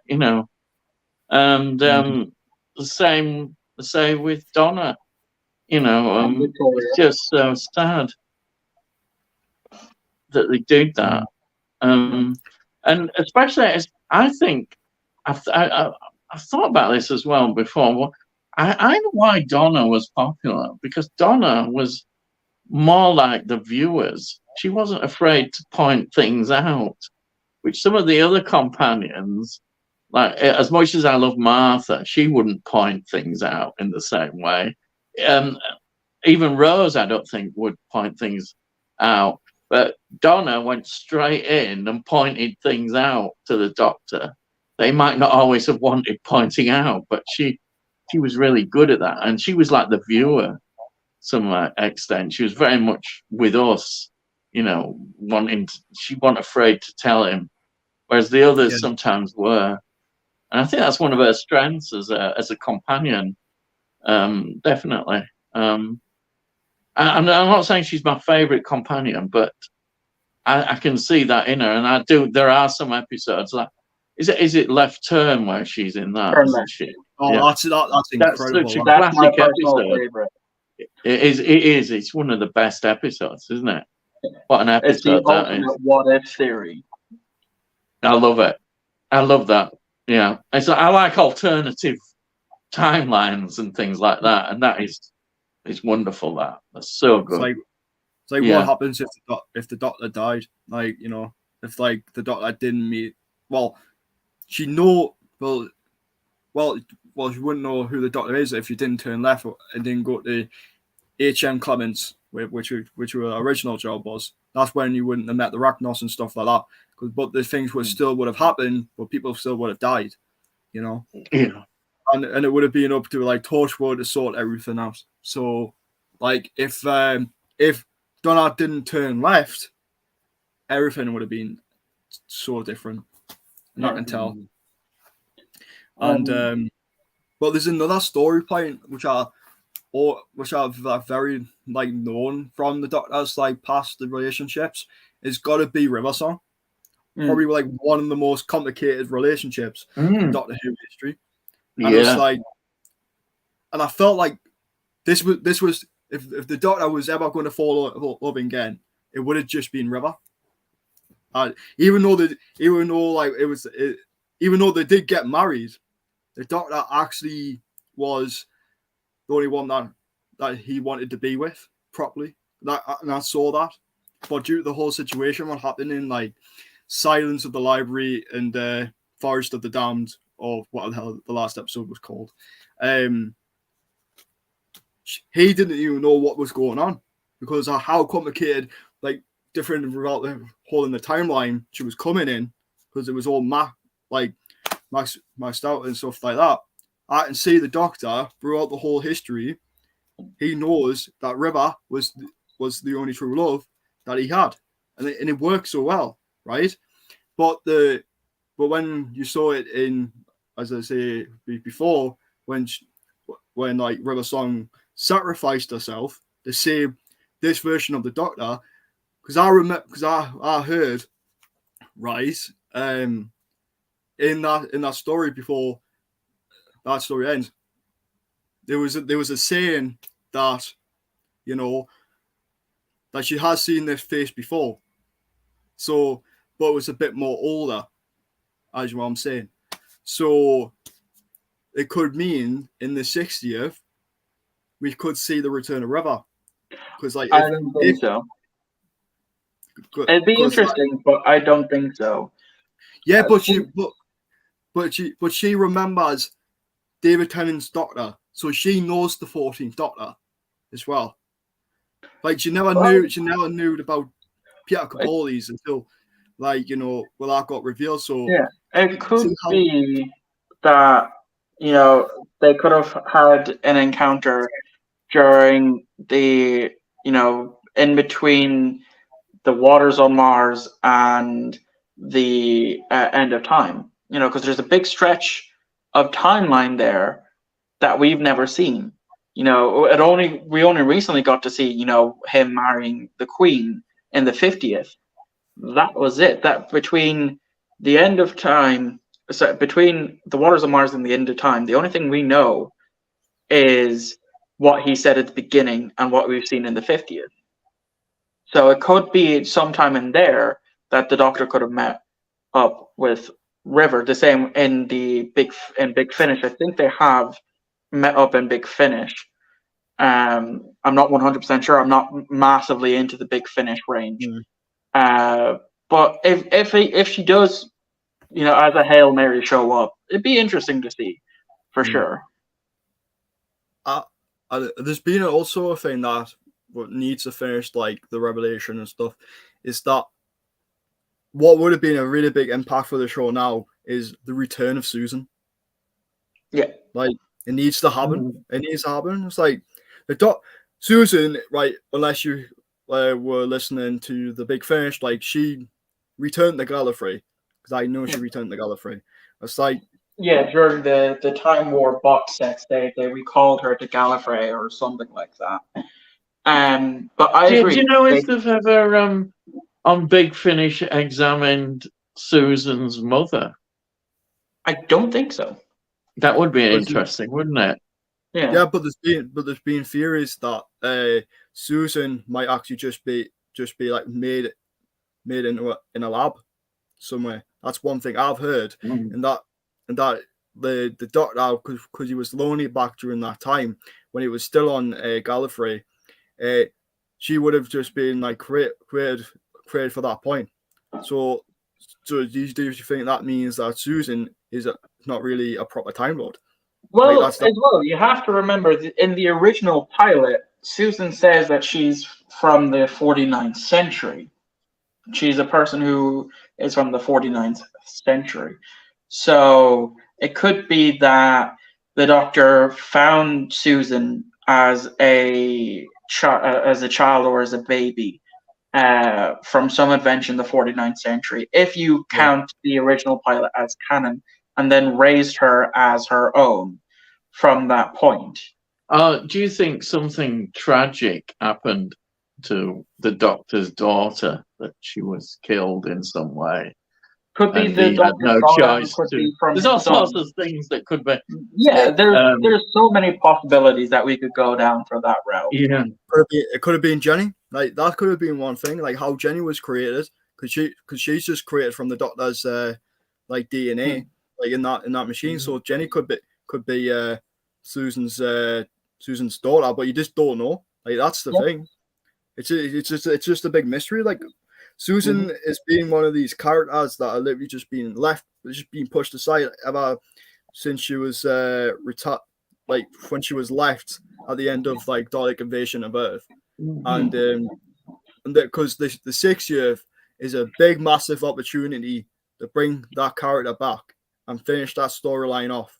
And I think David Tennant is the perfect choice to bring Susan back. And the 6th year is a brilliant choice. Yeah, But, I mean, like, as well. Don't you think it's interesting that when we first meet the Doctor, in certainly even in the Dalek story as well, he's actually not a very nice character. He's quite selfish. You can get that he's actually quite a bit bitter. I think he's quite bitter underneath there. And he's not very. He warms and changes as that series goes on. It reminds you a bit, kind of, with the 9th Doctor, how he is to some extent. It's interesting parallel, and you wonder why is the first. You see, there's loads of room for why is the first Doctor like he is when we first meet him. So like that would be interesting to look at. So basically, the 9th Doctor and the first Doctor are just a bit similar because he was just doing because he just like knows like what really happened after the Time War, like that would have happened to the Doctor, and we'll go back to his like all stricter ways. Like I do get you on that point, but like because like when the Doctor like personalities begins to change and stuff like that after what happened to Susan when he left her, that would have affected him as well on how much he actually did care for her. Yeah, like that's much. But this is the opportunity for Susan to come back and to fix this whole situation, this big massive plot hole in the main show. Like the Doctor says that one day he will come back. Yes, I will come back. Right? That saying needs to be sorted out now, and the 6th year is the brilliant way to do it. Yeah, because if you remember in the 5 Doctors, it doesn't really her appearance in the 5 Doctors isn't really mentioned or how like it's not very a good appearance. She's just there, isn't she? Really, and but it is somewhat implied, I think, from my rewatch anyway. That's implied that the first Doctor has obviously gone back to visit her. So that's just my take, from my current rewatch of that would be interesting though, wouldn't it? Yeah. Because he does the first Doctor doesn't mention about her aging at all. No, he never mentioned it. So that could it could be just a headcanon thing where he's gone to obviously back to visit her at some point in his first body. Yeah. But I would love to see like a whole like situation with her actually not forgiving the Doctor, like what he did, not coming back as he promised. Like that's what I want to see in the show. Bring someone like it's like because it's family. It's like that's family drama right there. It's like promising and stuff like that. Plus it gives like opportunity for Carol Ann Ford for the last time to come back. After she hasn't long left. I don't. How old is she now? She's maybe in her 80s. I think she's in her 80s now. Yeah, and, so there's not really much chance to bring her back. I mean, like they brought back the original actor to play Ian in The Power of the Doctor. He's old. He's 90. 95, 96, or something like that. So it needs to happen. Pete has also said, "Gonna say it. I miss the Doctor Who Confidential. That needs to come back." I think they are. It is. I think they honestly are. Yeah. I think they're calling it Doctor Who Unleashed or something. Like that's one I think they will call it, but it could be a different title. Yeah, it's coming back. I'm sure. Yeah, I definitely do think Doctor Who Confidential is coming back. And in some form or other. Yeah, in some form, because I know on the box sets they do have the Confidential for that season on there, up to when they stopped doing it. And then we also have a comment from Matt saying, "Hi all." Hi Matt, I'm not sure if you're still here. And that is the last comment, and I think that's where we're going to wrap it up. Yeah, no So, problem. before we go, we're obviously going to say what content is coming out on our channels, and shameless plug, both of Ian and Ryan's channels are in the description below. I do need to update it because when I went to add you in through StreamYard, I only added in links to a video from you guys. Oh, So I'll do the proper ad stuff. So, Ian, what content can we expect from you Well, in the it future? just dropped as the review of Frankenstein Must Be Destroyed, 1969. Another Peter Cushing performance, which is fantastic. Another take on the Baron. It's on Tuesday. I've got a review of Robot, the first Fantastic story from the Fourth Doctor. That's coming on the channel. And then I've got a Hammer, two Hammer classics coming up. I've got Stranglers of Bombay, which is 1959. Terence Fisher, brilliant Terence Fisher direction, set in India. It's really good. And then just on Saturday, I've got Fanatic coming up, which is another brilliant Hammer story. It's just fantastic. It's got a very young Donald Sutherland appearing in it as well, but it is outstanding, absolutely outstanding. And just my regular series as I'm going through my collection. Every 2 weeks, I do a shelf on my collection and I go through that. Yeah. We do have AJ here who's just popped up saying, apologies, I'm out for dinner with the family, so can't hang around. Just wanted to show support. Thank you for popping in, AJ. We're actually wrapping up AJ. stream at the moment, so we're just saying what content we have that are coming out. So Ryan, I know you posted a video yesterday of your Friday the 13th massive box set that you've got, but what else do you have planned? When is your next live stream? Because you ended your last one pretty early last night. Yesterday I ended early because I thought I was getting a bit ill and stuff, but I found out I just had indigestion, so I could have come back on, but I was a bit I stayed time now. But the next live stream I probably will do is probably be next week or something. I have to try to think of a topic, but I might do an Evil Dead related again, just so get everyone knows, because I was a bit like all over the place.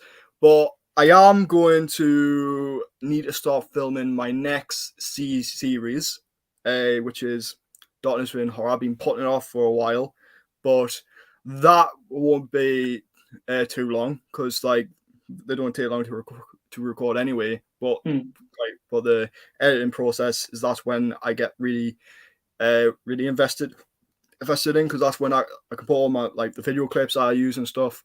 But I am also going to be doing a whole series on the Friday the 13th box set. So that's one thing, and I'm going to say that's going to be with full of guests and stuff like that. In each episode, there's a different guest where we can talk about the film. That means it gives you an opportunity to rewatch the films again from the start. So that's something. And hopefully I can start working on Doctor Who content during the summer, because that's what I want to do. It's probably just be reviewing each episode each week, talking about my opinions and stuff. If it still lives up to that, lives up to the hype and that. But I would love to review Doctor Who stories and that. But I've got a lot coming. It's just at the minute, there's a lot of stuff going on with college and that, so that's why I've been put back with content and that. So yeah, that's what really coming up at the minute. For me, tomorrow I have a review for the 2010 film The Social Network. It's a film I do love, but I haven't seen it in a while, so I said why not review it. Wednesday I will have another special live DVD and Blu-ray hunting that I'm filming tomorrow, because I'm taking yet another trip up to Dublin, which means I'm planning to go to more CEX shops up there and Forbidden Planet and all that, because I live in a small town of roughly 40,000 people. There's only one CEX shop and a handful of charity shops, and I pick through them all. So I'm finding it very difficult to pick stuff up. And then, of course, the Friday will be the monthly pickups video. And then from the beginning of May, which is, in a week or so time, I will be starting to do reviews for the Star Trek films. I'm starting from the very first one, and I'm going in order. That does mean the Wrath of Khan. So I can't keep dodging the question of why I don't like it as much, or why I don't think it's the best Star Trek movie. So look forward to that. Thank you to my guests for coming on. I really appreciate it. I had an amazing time. I would have loved to have gone for longer, but my phone battery is at 8%, and it was at 91 or 92% when I started. So, yeah, and really need to figure out an alternative to that. But anyway, thank you for watching. Thank you to Ian and Ryan for coming on. Their links will be in the description down below, and I will see you all next time. So, bye-bye for now. Bye. Bye. Bye.